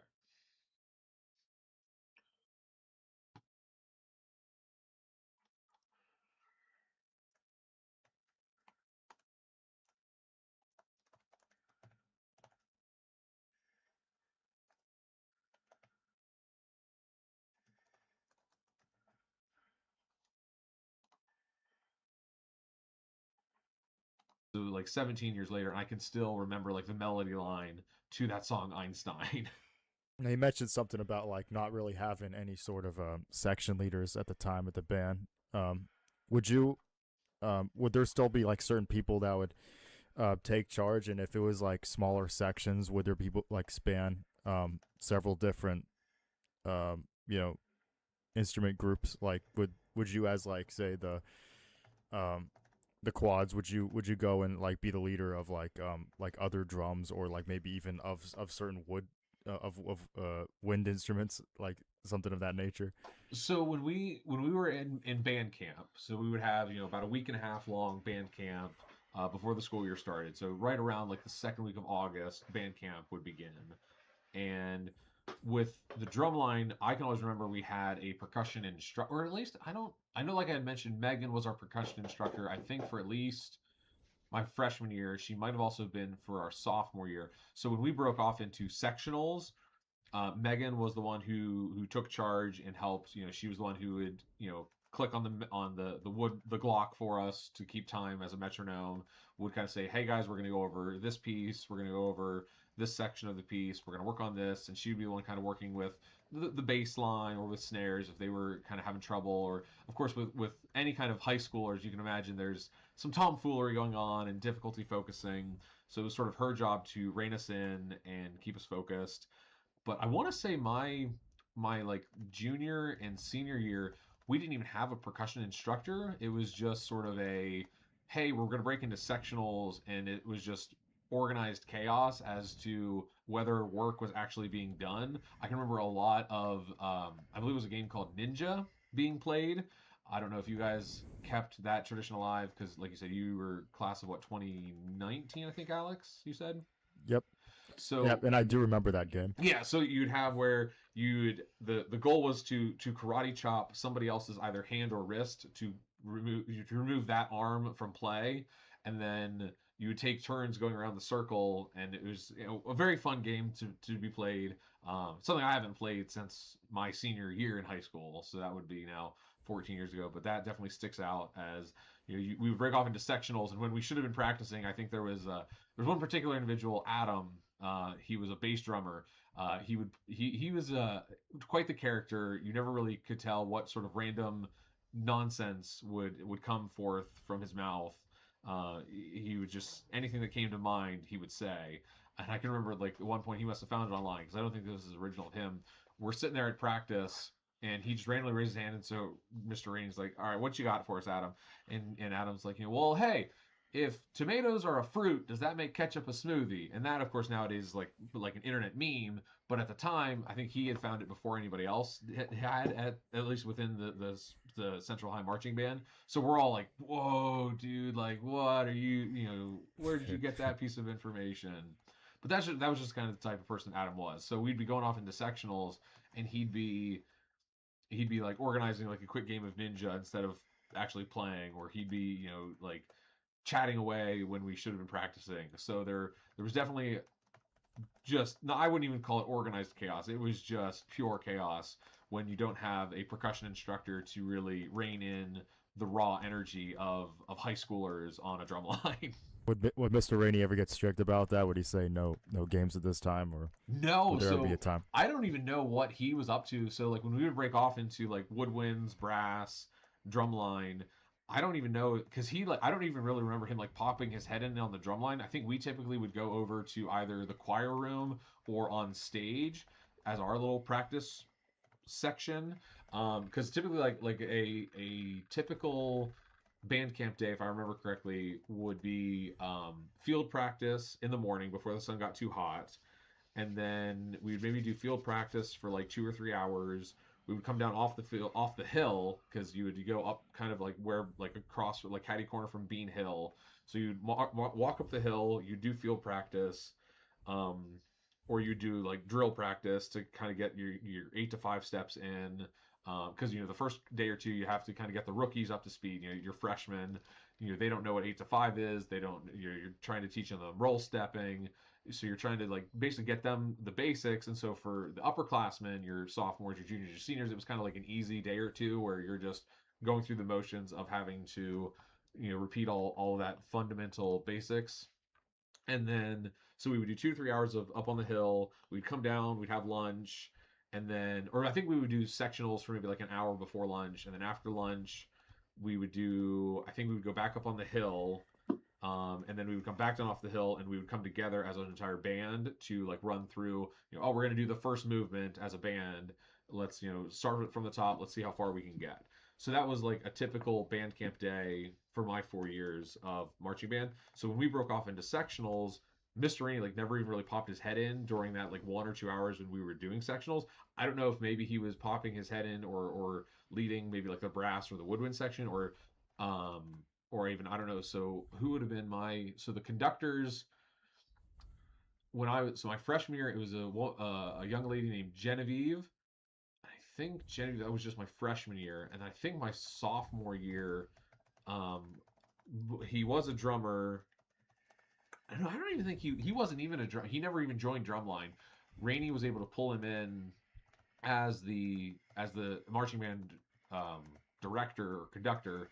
My at least definitely junior and senior year. I don't remember if he did sophomore year. A guy named Levi. So Levi did concert band and definitely did concert choir. So he was very involved in the music program. And in fact, I think Levi went on to get his music educator's degree. I don't know what he's up to these days. He's a bit of a recluse, not very active on like Facebook or anything. So I don't even know where Levi's living these days. But Levi took over as the conductor of the band, as lead, for at least my junior and senior year. So I don't know if I think he and Rainey just kind of would go back into the office and discuss whatever, like kind of touch base, like what do we want to focus on this afternoon, where are things at. Levi was the conductor of the band junior senior year. I can't remember now for the life of me. It might have been Genevieve. No, Genevieve, I'm certain she was a senior my freshman year. So I can't even think of who led the band my sophomore year. So it would have been the graduating class of whether that had been 2009. Because that would have been my cousin Morgan's senior year. Who would have maybe been? Yeah, now it's really bothering me because I want to try to remember who was band director, the band conductor for that year. But yeah, so I don't know what they did because I was just focused on my own part in the band. I was focused on playing quads. So, and I don't remember yet ever Mr. Rainey popping his head in or being strict. Like Mr. Rainey was very chill, very laid back. Like, hey, as long as we're on pace to put a show on Friday nights, or we would have friends and family night before the first football game. Like, as long as we were on pace to have that, he didn't seem to care. He was very, very much for having fun, being laid back. Like, I think he recognized you guys are in high school. This is meant to be a for fun activity. Let's have some fun. How was like the ratio between like what for stand tunes would it be? Would it just be like, regular like stock like pop, songs, or? It was a pretty interesting mix. I know he definitely pulled from like some Madden songs because I can remember there was one song that stands out to me, Alive and Amplified was a stand tune that we did, and I used to play a lot of Madden 2005 when I was in high school. And I know that was on the soundtrack for Madden 05.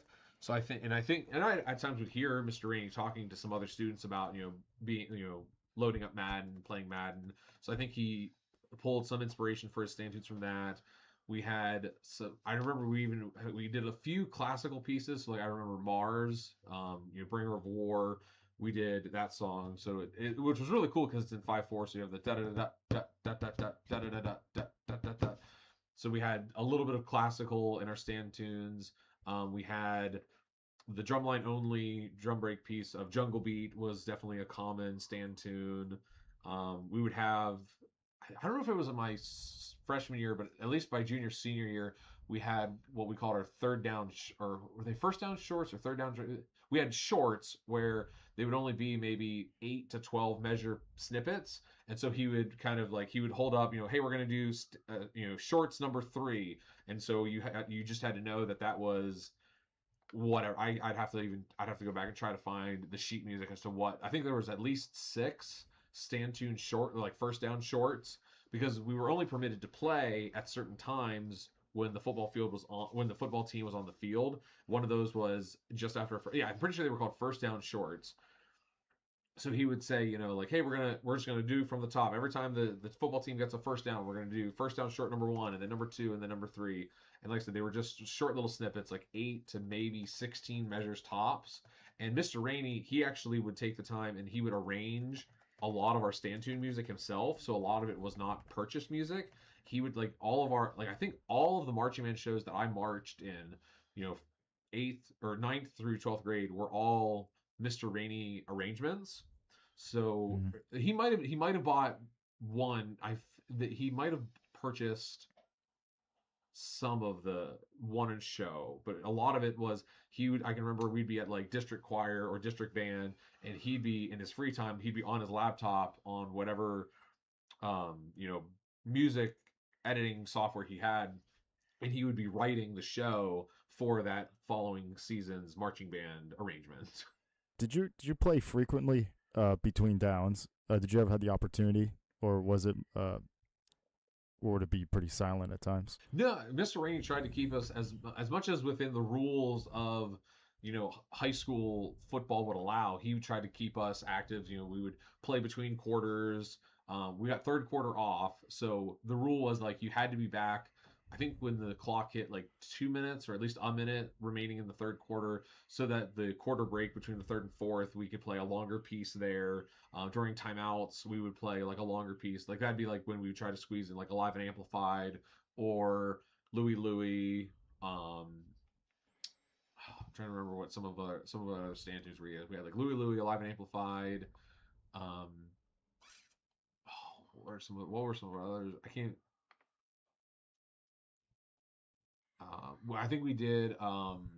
We had Mars. No, Mars was just a short, first down short. We didn't have like a long form version of that. There was the final countdown was typically as the game was nearing its end, as the fourth quarter was ticking away. Like I think around like the 2-minute warning, we would play the final countdown.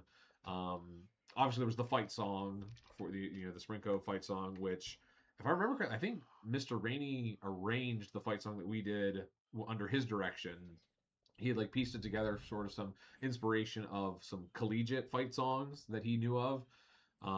He drew on those as inspiration. So yeah, Mr. Rainey was a very creative type, and he wanted to use like his own self-arranged music when it came to his direction and his leadership of the marching band. So yeah, we would try to play as much as possible, again, within the rules and guidelines of whatever the fancy acronym is for high school football. But tell me more about that. Is that where the current fight song, is that where Scarlet Fever came from? I believe Scarlet Fever was a Mr. Rainey arrangement. Yeah, like da da da da da da da da da da da da. Da da da da da da da da. If that's Scarlet Fever, that was a Mr. Rainey arrangement, or I hesitate to say original. Huh? Yeah, okay. Alongside, obviously playing Scarlet Fever a bunch of times, after touchdowns. Were there any other pieces, other pieces that you remember fondly that during your time with the band, under Mr. Rainey? So Jungle Beat was definitely there was some pressure when I took over playing with quads to learn, and I think Jungle Beat is still a thing.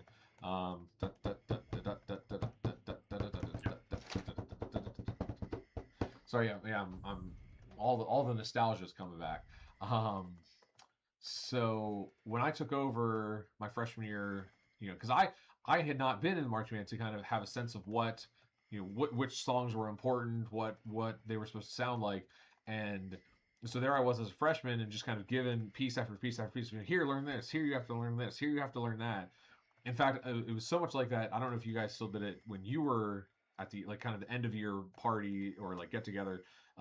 We did what were called the paper plate awards. So it was the duty of the seniors to assign a paper plate award to each member of the band.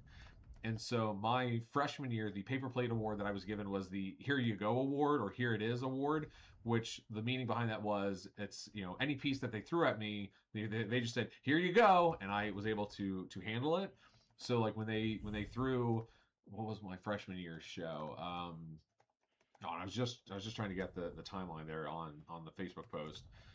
It was the Beatles. So my freshman year was the Beatles show, and because Mr. Rainey arranged it, and he maybe didn't know where I was going to fall skill level wise on quads, like I don't remember it being a very difficult show, but it was just the fact of here I was as a freshman, never having to learn, a between 8 to 10 minute, set list of marching band music plus the stand tunes plus parade music plus anything else. So I guess I impressed at least the upperclassmen, the seniors, so they felt like I was treated as the here you go, here's another piece of music, and I was able to handle it. So I was awarded the Here You Go paper plate award. Did you guys happen to do paper plates when you were going through school? I definitely remember something like that. Something like We definitely did like paper plate, at least 1 or 2 years. They might have continued after that, but I can't recall. You're good. So there was a lot of music floating around. When it came to like stand tunes and everything. Actually, I forgot what exactly was your question. I think I went. Oh, you were saying yeah. So at the end of like the touchdowns and stuff. So yeah, we would play typically Scarlet Fever. But when I was in high school, our football team was pretty good. We had regular playoff game, like playoffs were a thing for us. So we actually got to play more than just the 10-game regular season rotation.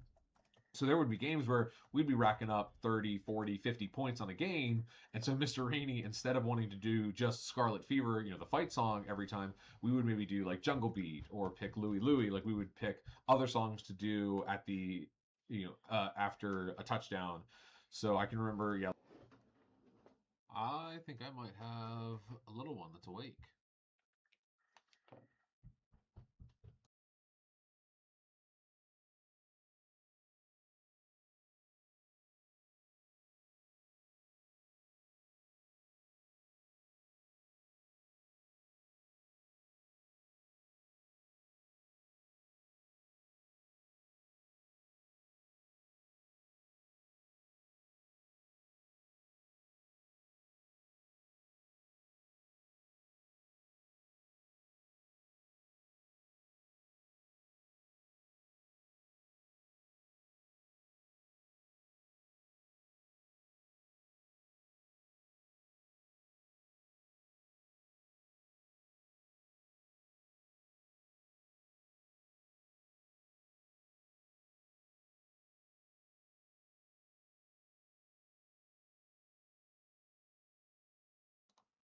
Yep, as I just suspected, he is up and is going back to bed, so I'm going to go and lay with him. So thank you everybody who has joined into this live stream either live or in the future.